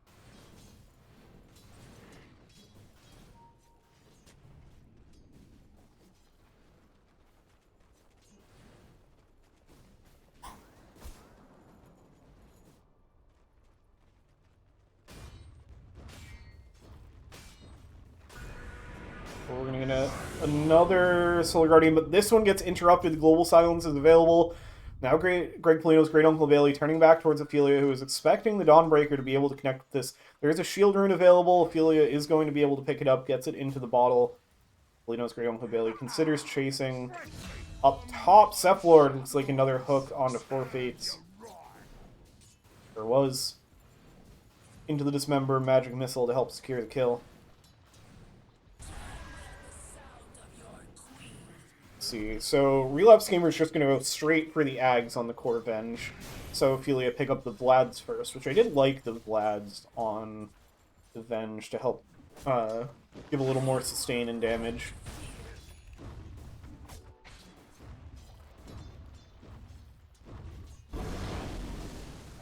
Dire's top tower. Ophelia going to make a rotation up towards top. Has that shield rune ready to go. It's going to be pretty difficult to deal with. It looks like they sniff it out on Marci Beaucoup. Hook gets thrown back, does not connect. Beat down.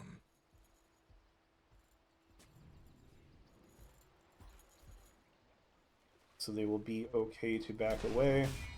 Dire's mid tower's having technical difficulties. Yeah, nice dodge of the gank from the Tiny.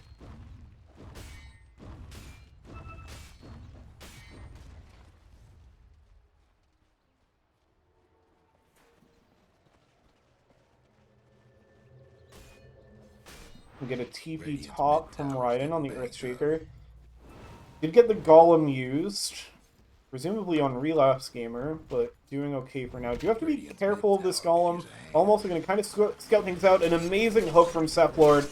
Just going to be Four Fates going down again. Relapse Gamer picks up the kill with the Wave of Terror. Down bot, lots of action. Kung Pao Kenny jumping in on top of Talismanic. Ophelia there with the rotation. Celestial Hammer to try to chase forward. Greg Polino's Great Uncle Bailey does clean up Strilling in the back. Toss forward from Ophelia. The Dragon Tail's there. The Avalanche to respond to keep Talismanic locked down. Kung Pao Kenny kind of guesses wrong. And now two rotations, Avenge and Pudge connecting in. They're going to get swapped back on Ophelia. They're looking for the punish. Sephlord's there, has the Dismember. They turn it around and they bring down the Tiny.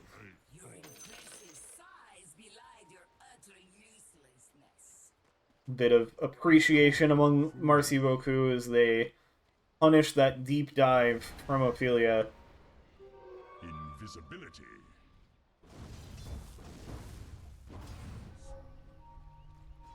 Polino's Great Uncle Bailey getting scouted by the Chen creep. What's not getting scouted is Raiden with the Invis rune. Four Fates just getting so bullied in this game. How about that? Big rotations. Ooh, Strilling is on top of Greg Polino's Great Uncle Bailey. This would be a nice return kill to get for Savoury characters. Throws out the Global Silence, trying to finish off Chen, knowing they're going to go down, but Strilling able to hide away in the trees, and Greg Polino's Great Uncle Bailey will fall. So ends up being better result for Savoury characters. They're going to try to keep on rolling down towards the bot lane. Forward Beats joining in on the fun as well. Maybe just looking for a better place to farm.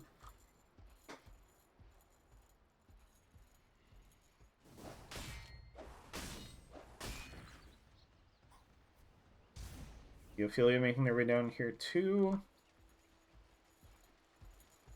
Dire's top tower, you know the drill.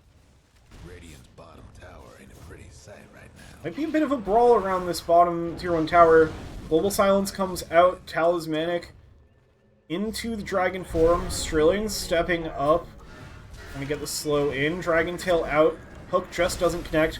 But they get the swap onto Ophelia, bringing her out of position. Seth Lord with the dismember, but Tiny's pretty tanky. Avalanche toss from Greg Polino's Great Uncle Bailey, but not dead yet. 4 beats now laying into Seth Lord. Great Uncle Bailey does go down, but so does Ophelia. Seth Lord as well. Now they're turning towards 4 beats. And 4 beats falls, the Golem hitting into Relapse Gamer, Kung Pao Kenny joining in, throws down the Starbreaker, and finishes off Relapse Gamer. So it's a 2 for 3 so far, and 4 Fates and Kung Pao Kenny going to keep chasing forward, just going to be a TP out from Talismanic, and they will be able to get the bottom tower once the fortification ends. Ends up being a good fight for Savoury characters, gains them about 1,000 gold difference, and it's a 2 for 3 for them. They do lose 2 cores in the process, trading it for a core and 2 supports. So not the best 2 for 3, but still, I would say coming out on top of that one.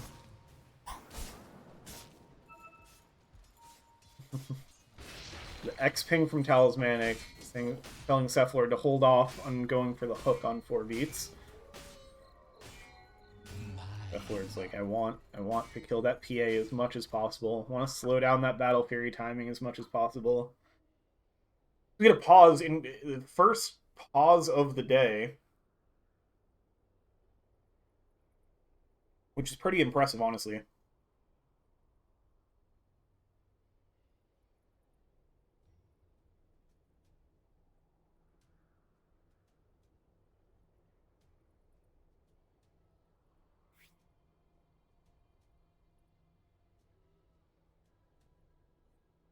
Let's see. So yeah, Battle Fury, we're getting there.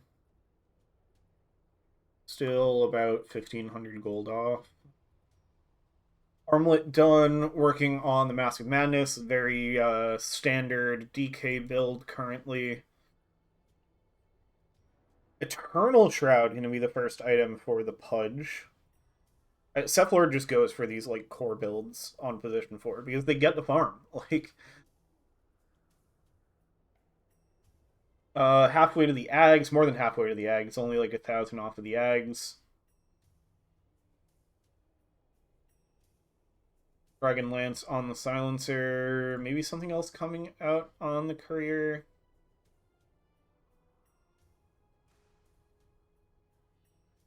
Oh, poor baby. Absolute cinema. Daddy, chill. Sterling working on the mechanism. I'm just looking at the Ags.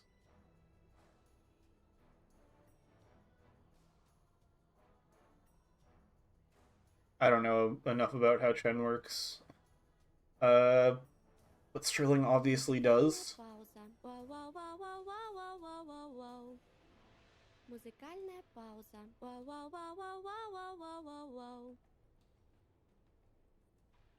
Got, there must be... Well, maybe there's not something else coming out for 4 Fates.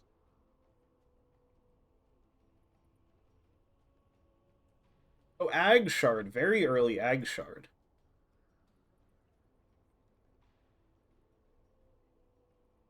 Get the, little baby golems out of the upheaval.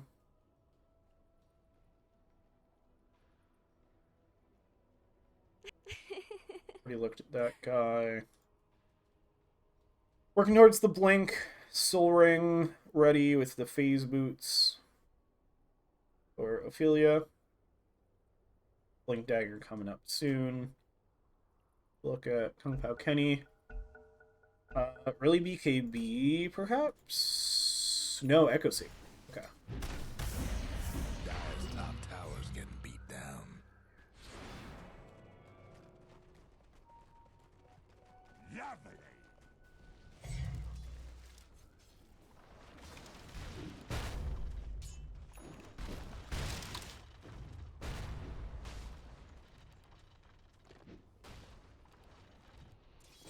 Get back into the action. These pine cones. Relapse Gamer hoping to clean up a little bit of the Chen army, but those creeps are durable. And a little bit elusive. But that's 2 mana break creeps. Or mana burn creeps. That's mean. How much mana does that burn? Highlighted on the 20, but it says level 4. I forget when those change. 20 plus 2 times the target's intelligence. It's a good amount of mana. Bigger Satyr. Hook misses the Chen Creep. Look at something other than the Chen Creeps. Let's look at Ophelia. Blink under tower, blink reveal. Brings down Raiden. Kills off the tower. Global silence from Greg Polino's great Uncle Bailey. It's not going to stop them from much. The hook just misses, and there's the Golem from Four Fates, and the damage is massive. The Fatal Bonds is there. They find 2 more kills. Huge move for Savoury characters. Now they'll have Golem for Four Fates to play with. In the top lane, 4 beats. Yeah, it doesn't want anything to do with this Talismanic Dragon Knight. Ophelia perhaps does, though. Her and Chen making their way up here. Looking for Radiant's mid towers. whoever they're going to find. They find 2, blink away from Raiden. Do get the immediate Dragon Tail onto Ophelia, but the toss-up, my goodness. Radiant's mid towers getting banged up. Strilling gets the last hit.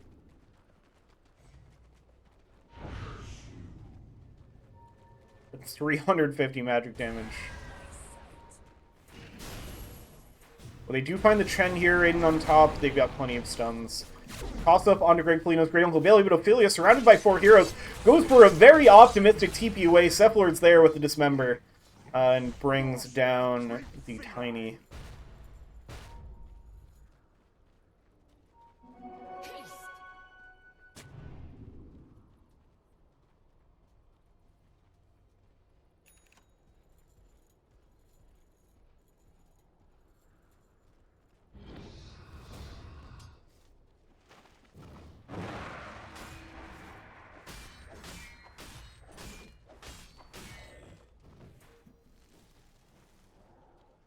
You have that Echo Saber finish on Dawnbreaker. Now looking for the BKB. Is going to look to counter the initiation from the Cephalord. Raiden's in on top of the creep camp. It's a pretty big Echo Slam, trying to finish off Four Fates. The Hand God does come out. Keeps Four Fates alive a little bit longer. And now the rest of Savoury characters, they're going to have time to connect. Raiden's the one getting zoned out to the side. 4 beats has the Battle Fury Orb of Corrosion finished. Now they're going to hunt for more. Kung Pao Kenny, nice hook away. Is it going to be enough? Greg Polino's great Uncle Bailey gets to the low ground, throws down the Global Silence, but still will fall. Cephalord as well now. Jump forward as soon as Global Silence ends. Turns with the Dismember. They get the kill, and suddenly Savoury characters, they're on a roll. They've found quite a few kills unanswered in a row, and they've got their biggest lead in the game so far. 3k net worth lead for the side of Savoury.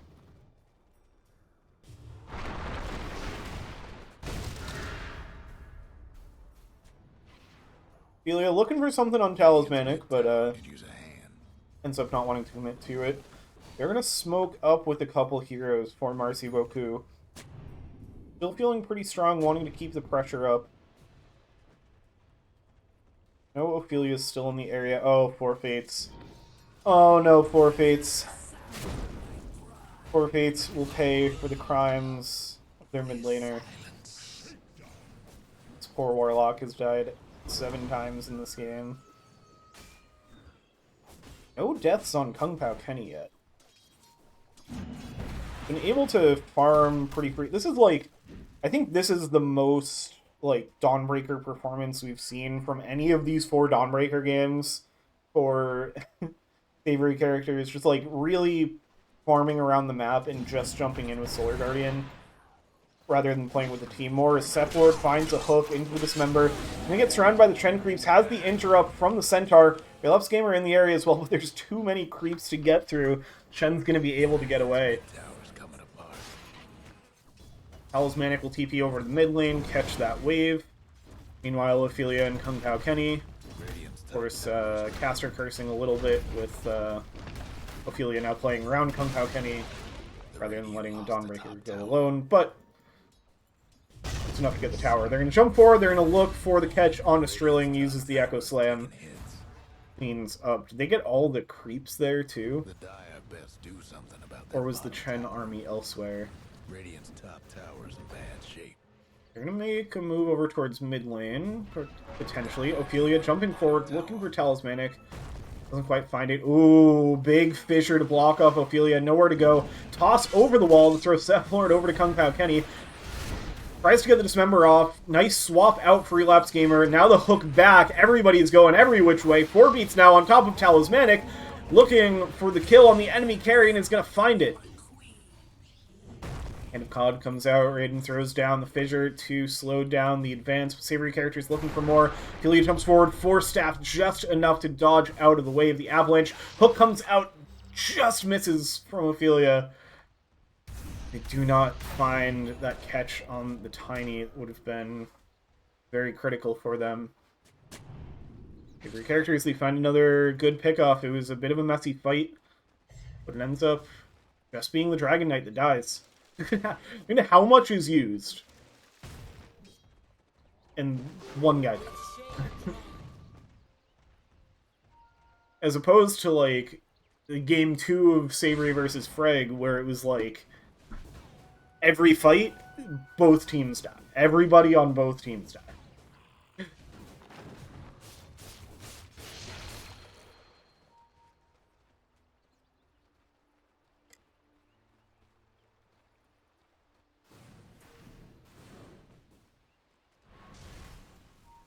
I think Savoury characters are doing a good job of setting the tempo in this game.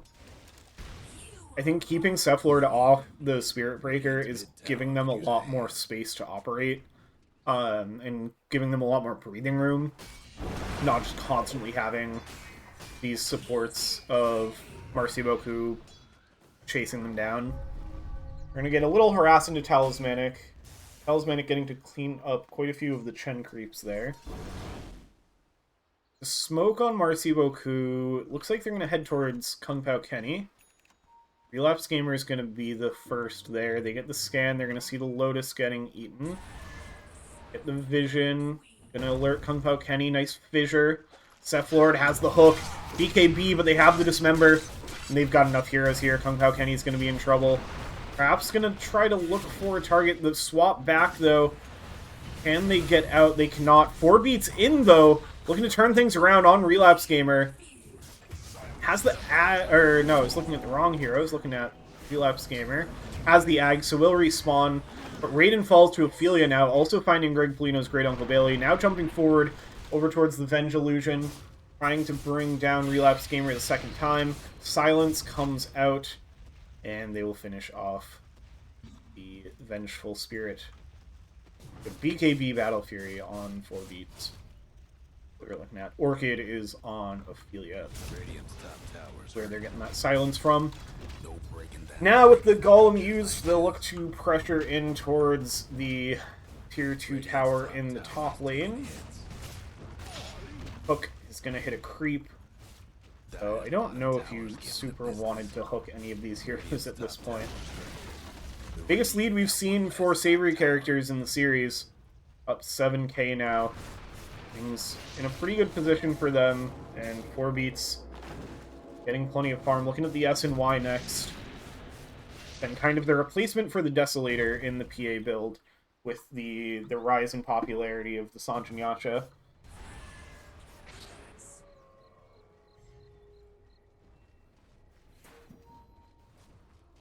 Osmanic has their Yasha done, also looking for the S and Y. That queued up. 4 beats. They're going to see that camp is dead, but it looks like they're not going to go chasing out. They're going to spot Kung Pao Kenny hitting this wave. Talismanic doesn't have a Blink Dagger, so it's a little tricky to get in on that. And now the rest of Savoury characters coming in behind them. Cephalord turns and hits the hook onto Strilling. Global comes out to make sure there's no interrupt. They're going to find the kill on the Chen, but now 4 beats in with the BKB. Ophelia in on the back as well. Swap back, bringing down both Raiden and Greg Polino's Great Uncle Bailey. They get blown up.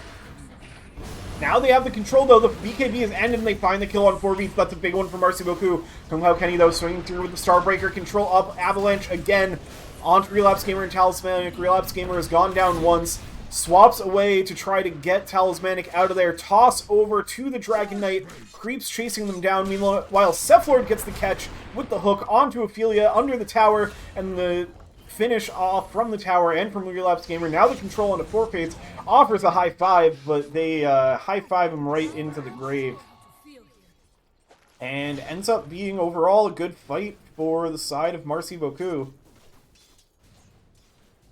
It's a 3-for-4 trade.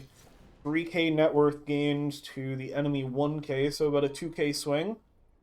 Radiant's mid tower's getting banged up. Huge damage from Tiny. Huge damage from the Dragon Knight. Also a lot of damage from the Pudge. Hey, we can see you. We see you doing it.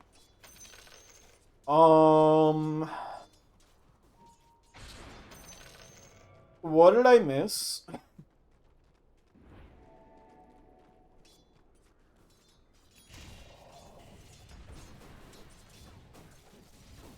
I missed a Chen almost soloing a Dragon Knight. I was still thinking about the previous fight. I'm sorry that I didn't catch that on the stream.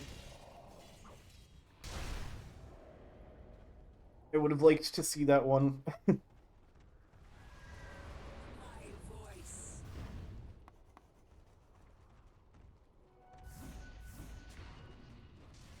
Radiant's bottom tower's seen better days.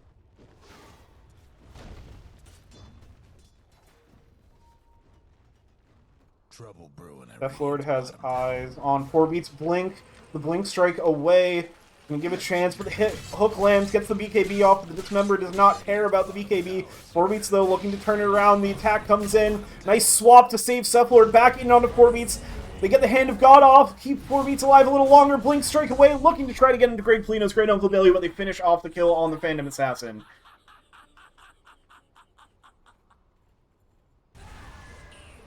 Trouble brewing at Radiant's bottom tower. Just enough control and just enough damage to finish off that Phantom Assassin. It's another wild game. Another whole lot of back and forth. 23 to 24 at 28 minutes. Savoury character still with pretty solid lead, but getting a little shakier after a series of pretty good fights and catches from Marci Beaucoup.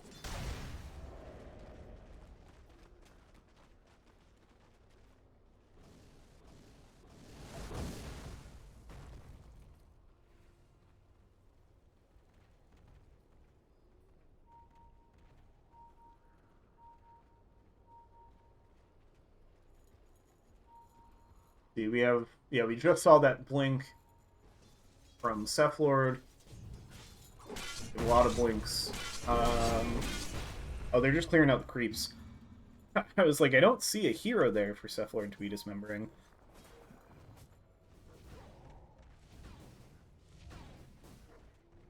Ooh, Damage Amperoon up on Ophelia. Maybe considering using that to go into the Roche Pit. Maybe considering using that to look for a kill.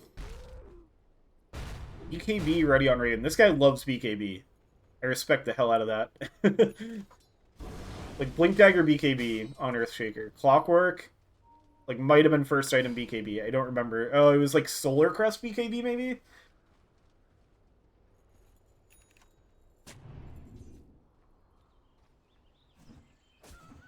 Silencer has taken a dip in the net worth, I'm noticing. Yeah, this is not uncommon for Marci Beaucoup to see Cephalord overtake at least one of the cores. It looks like, yeah, I think they were just waiting for 4 beats to get here, so now Savoury character is going to head on into the Roche Pit. Cephalord circles the top farming area, but are they going to head up there, or are they going to go through the gate? Oh, they get the scan. We know this is happening. This could be a fun fight. They got the scan. They don't want to fight it. Huh. Ophelia was sitting there waiting in Viz, or in smoke. just like avalanche anybody who comes through the gate. Dyer's top tower's getting beat So down. Strilling is going to get brought down by Talismanic and Greg Polino's Great Uncle Billy, but Ophelia, TP over the blink in, has the damage amp, and Greg Polino's Great Uncle Billy gets shredded. Top tower. Radiant's mid tower's getting banged up. Dyer's top tower's gone. Ophelia looking for more blink forward, avalanche onto Talismanic, looking for the toss back perhaps. Not going to be able to find it. Talismanic able to dodge through the trees. The Solar Guardian in, perhaps just to reconnect with the team. Oh, perhaps to escape. It, in fact, was to escape. Gilia blinking in now. It's going to be Marci Beaucoup looking to escape. Golem gets dropped on top of Talismanic. Nice save from Cephalord. Has the Ags Shard. Relapse Gamer getting smacked by these little golems. Oh my goodness, the toss. Oh, big blink forward, big Echo Slam. Going to set up the hook. Global Silence is there to interrupt as well, so the swap is going to finish off Relapse Gamer. 4 beats does kill off Raiden, but it sets up a bigger kill, that of the Tiny. A good 1-for-1 trade. Can they find anything else? A kill off the Golem. Not bad.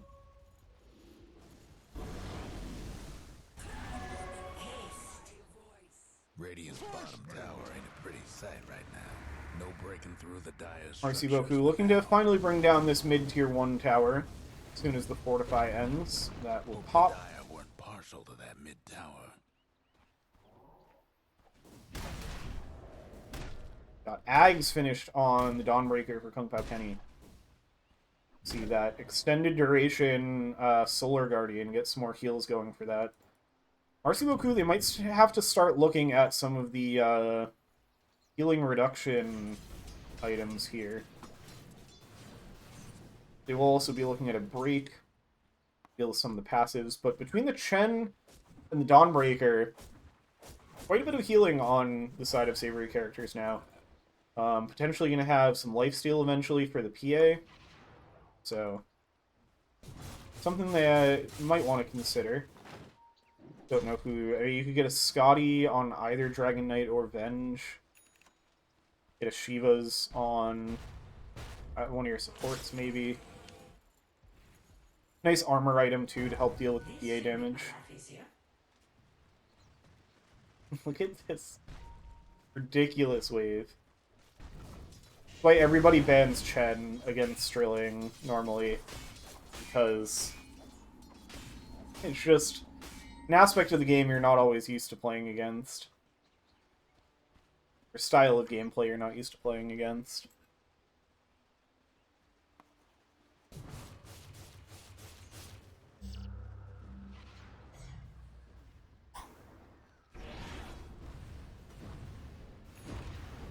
Manta Style finished on the Vengeful Spirit, looking at the Silver Edge next. Talk about that break potential a little bit.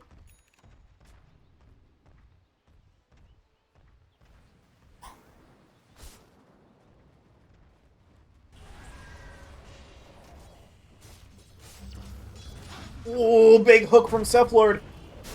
Into the fissure, into the magic missile. They have enough. No, they turn around with the chaotic offering. The Fortify is there. Another hook. This time it's on Strilling. Global Silence comes out, so there's not going to be a response. They get Strilling. 4 beats is in with the BKB. Swap away onto Greg Polino's Great Uncle Billy. Beating the Silencer away. As now they're going to buy back with the Chen, get the Hand of God. Raiden does finish off 4 Fates, but now 4 Beats is going to tear into the Earthshaker. 4 Beats will go down once. Relapse Gamer still has the Ag's life to work with. Another hook from Cephalord, but they get the interrupt. The Orchid is there from Ophelia. Talismanic, though, going to town. This is that Dragon Knight, that big damage from the splash. Swap back, finishes off Kung Pao Kenny. And it's Marci Beaucoup kind of standing tall. End of this fight. 4 Beats. Has to be careful. Cephalord still going out looking. Blink Strike away. Get to Strilling. Cephalord still hoping to find something. Like now, backing away towards the creep wave. That's a huge win for Marci Beaucoup in that high ground defense. It was so chaotic. And the hooks, man, like the the Spirit Breaker is the big tempo setter in the, you know, when you're the one on the offensive. When you're on the defensive, those pudge hooks, they can really swing things.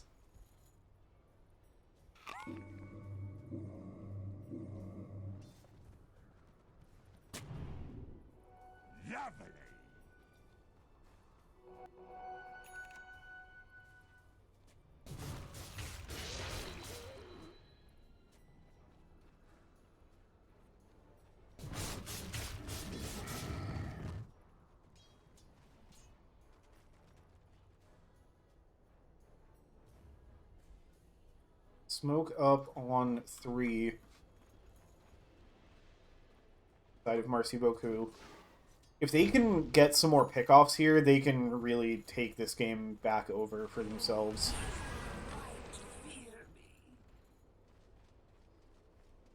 Oh, they have the Daedalus done on Talismanic.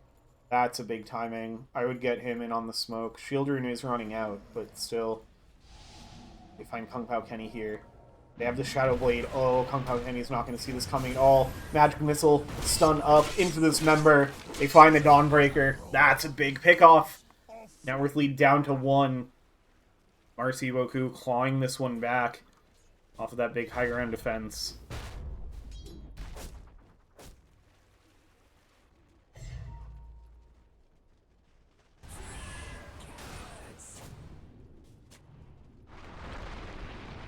Ophelia getting pinged out, farming the creep wave with the avalanche toss. Shen army encroaching on the Radiant base. Ophelia getting stunned up. They have the control. Greg Polinos, Great Uncle Bailey, raining in the damage. The swap to cancel the BKB TP. Relapse Gamer is there, and now the hook from the Seth Lord gets the silence to prevent the dismember, but it's not going to be enough.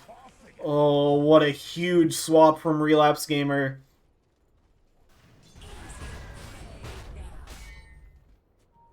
BKB TPs, they are not free in this game.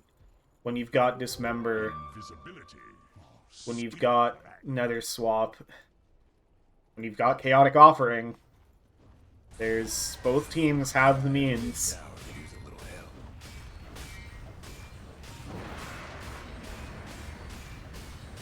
Now Marci Beaucoup, they have kind of their first lead of the game. They had a small lead at the end of the laning stage.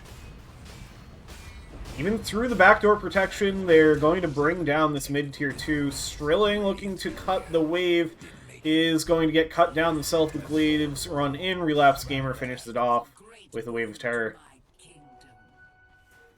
Now the call is to push in on the bot lane, ping out on Kung Pao Kenny, and chain this into another kill on the Dawnbreaker alone. That would be very, very troublesome for Savoury characters. Talismanic's going to be the one running up towards the high ground. They do have vision up here, so Kung Pao Kenny is aware that it's not very safe to stick around here. There is the Shiva's Guard coming out on Pudge. I love this pickup for Seth Lord. He has the Ags, too. Oh, this guy's actually huge. This guy's actually huge. Same farm as the Dawnbreaker. My goodness. The Dire gave up a bottom tower. Bring down the Dire tier 2 in their off lane. That means... Oh, Ophelia jumps in at the end of the Tormentor. 4 beats in as well. Marci Beaucoup wasn't ready for this, but Savoury characters, did they want this? Ophelia's going to be the one that goes down. 4 beats, though. Takes down Talismanic and Seth Lord. Kung Pao Kenny in on the back line. Greg Polino's Great Uncle Bailey gets the Hurricane Pike away, and now the Echo Slam finishes off. 4 beats, 4 fates, does get the kill onto Relapse Gamer with the second life. Oh, the swap back. BKB from Raiden wants to bring down this Warlock. These Golems are doing what they can. The Warlock's going to go down. A third Golem joins the party. 4 fates might be able to get some return kills here, but they're going to have the opportunity to get the escape. Strilling in, looking to steal a creep, see what they can do. Or staffing forward, wants to kill... It's just the illusion. I mean, if you can get the Earthshaker, it's pretty big. And it is worth it to kill the illusion, because the Venge can keep, like, farming and getting XP with this thing. It will get brought down. And 4 Fates is still chasing the Earthshaker with these golems. 2 of them are going to time out. The last one won't be far behind either. But still just being so annoying for Raiden to deal with. They have the... Oh no, they went Black Grimoire. I missed when they popped this. I would have liked to see.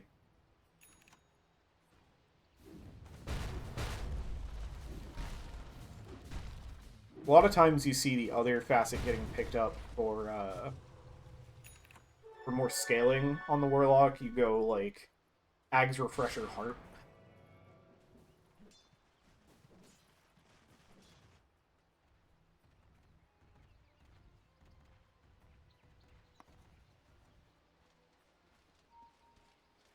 See, it looks like...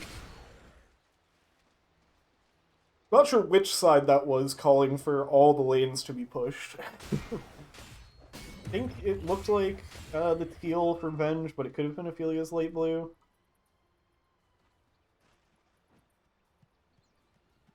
Really gonna scoop up a Wisdom Rune. Has the Ags done... Yeah, we saw the Ag Shard because we saw the Ancient Creeps getting used.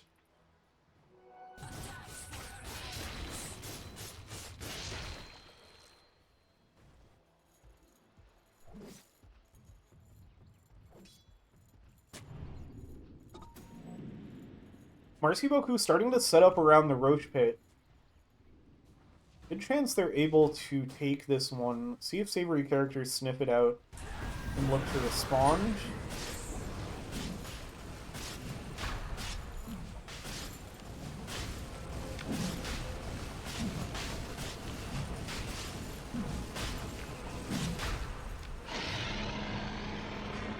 They will not respawn, so it is going to be Roach for the side of Marci Beaucoup. Aegis for Talismanic, who has the Silver Edge done to, like, split up the Mask of Madness. Gonna save that to make a Satanic later. Working on, they're gonna have multiple Silver Edges here. Already have one on Relapse Gamer. That is gonna be their weapon of choice against this PA, who need a way to get through all of that evasion. Marci Beaucoup taking control of the dire side of the map now, moving forward with this Aegis. Forcing side of Savoury characters mostly back into their base. They're still finding some good spots to get out on the map. Strilling making things very difficult for Marci Beaucoup, keeping one of these lanes always pushed out with the Chen creeps. Yeah, Silver Edge finished on Dragon Knight, so they have 2 breaks for the PA now. That is pretty big. Shiva's finished for Pudge, for mitigating that healing from the Warlock, the Chen, and Dawnbreaker. This is not where you want to put the banner. Putting the banner here does not do very much. You got Ags on Ophelia. Has the tree volley. Talismanic, though, just standing their ground on the high ground and bring down Tower. Look at that building. That was like 5 clicks. This one's like 10. Toss back, though. Over to 4 beats. This would be a big one, but the swap out from Relapse Gamer is huge. Talismanic can get in, try to finish off. Are they getting the breaks in? The control up on Talismanic. Does still have the Aegis, though. Is going to go down once. We get the break onto 4 beats. Chaotic Offering used. Relapse Gamer getting controlled up and brought down, but Raiden's in. Saves Relapse Gamer for now. Gets the Echo Slam. Kung Pao Kenny also falls to the Echo Slam. 4 beats finally. Oh, the Satanic from 4 beats. Brings them back up to full as they finish off. Now the damage comes in from Relapse Gamer. Talismanic falling so low. Damage from the Golems is there. Kung Pao Kenny's back in. 4 beats on the buyback is back in as well. Sephlord finishes off Kung Pao Kenny again.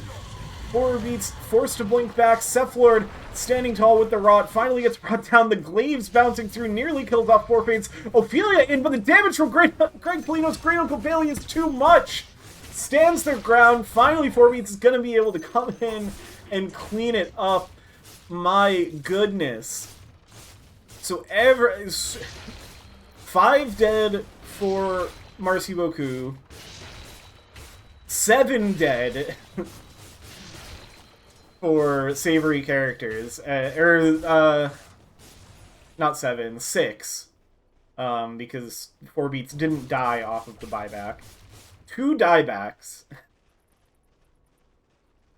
10k net worth lead despite all 5 heroes being dead. Full set of racks taken. And Savoury characters left with 2 heroes alive, but say overall pretty big for Marci Beaucoup. The biggest thing here is the map presence and map control that Savoury characters get off of this. In addition to just like this big creep wave, gonna get some tower damage in. Not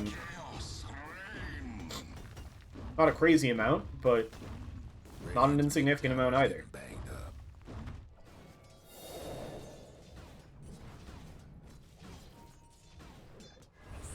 Relapse Gamer, the first to respawn, is going to clean up this wave. But yeah, that took down like half the health of this tower, almost. Big wave without even having to commit a hero up the high ground. See what Marci Beaucoup look to do. Like, do they still feel like they have the advantage here? Because they're definitely still strong. The Satanic... I think you wait until you have your Satanic on Dragon Knight, because that's pretty close.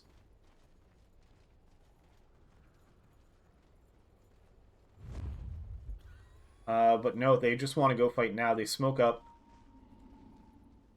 See who they're able to find here. Oh, it could be 4beats. My face isn't even on these coins. It's 4beats. It's pretty big. Yep, spot 4beats on the wave. Moving forward with the smoke. Oh, they walk past what they see with the blur. The Echo Slam is huge! Immediately blown up. No chance of escape between the Dismember and the Echo Slam. Just instantly popped. That's a dieback. 4beats had fought back from that last fight and didn't end up going down until now. So 2 minutes without the PA. This is now pretty scary for Savoury characters. Marci Beaucoup, they know that that buyback was used.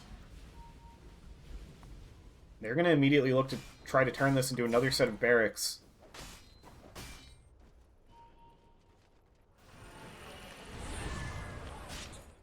Ophelia looking to perhaps cut the wave, try to slow down this push, stall out the game a little more. Strilling getting caught, but able to get Force-staffed out, has the Overseal Totem as well, kind of a second self-Force-staff. Yeah, that is going to be the Tier 3 tower going down. I cannot believe how quickly this dragon tears through these buildings. We do get all of the creeps out of the base, but it doesn't matter. Talismanic does not care about backdoor protection. Another set of barracks for Marci Beaucoup, and still almost a minute with no PA. They have the potential to threaten for Megas here.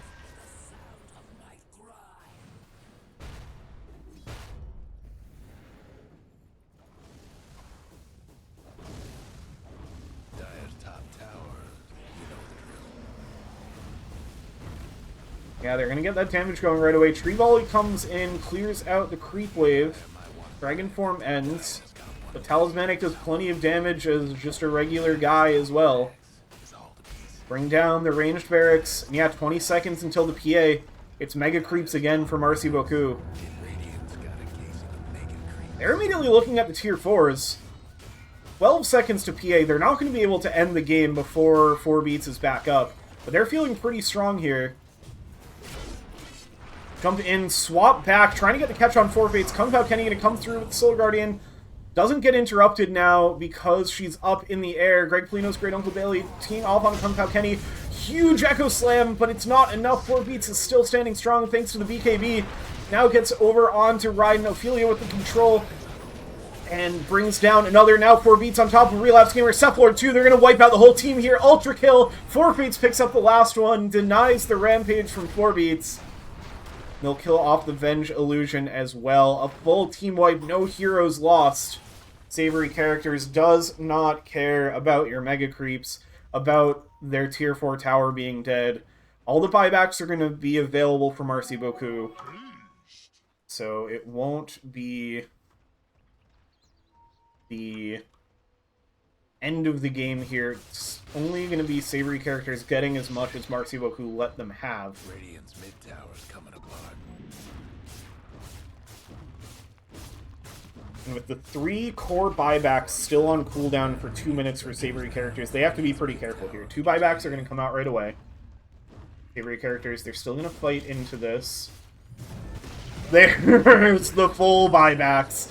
There's the hook onto Ophelia.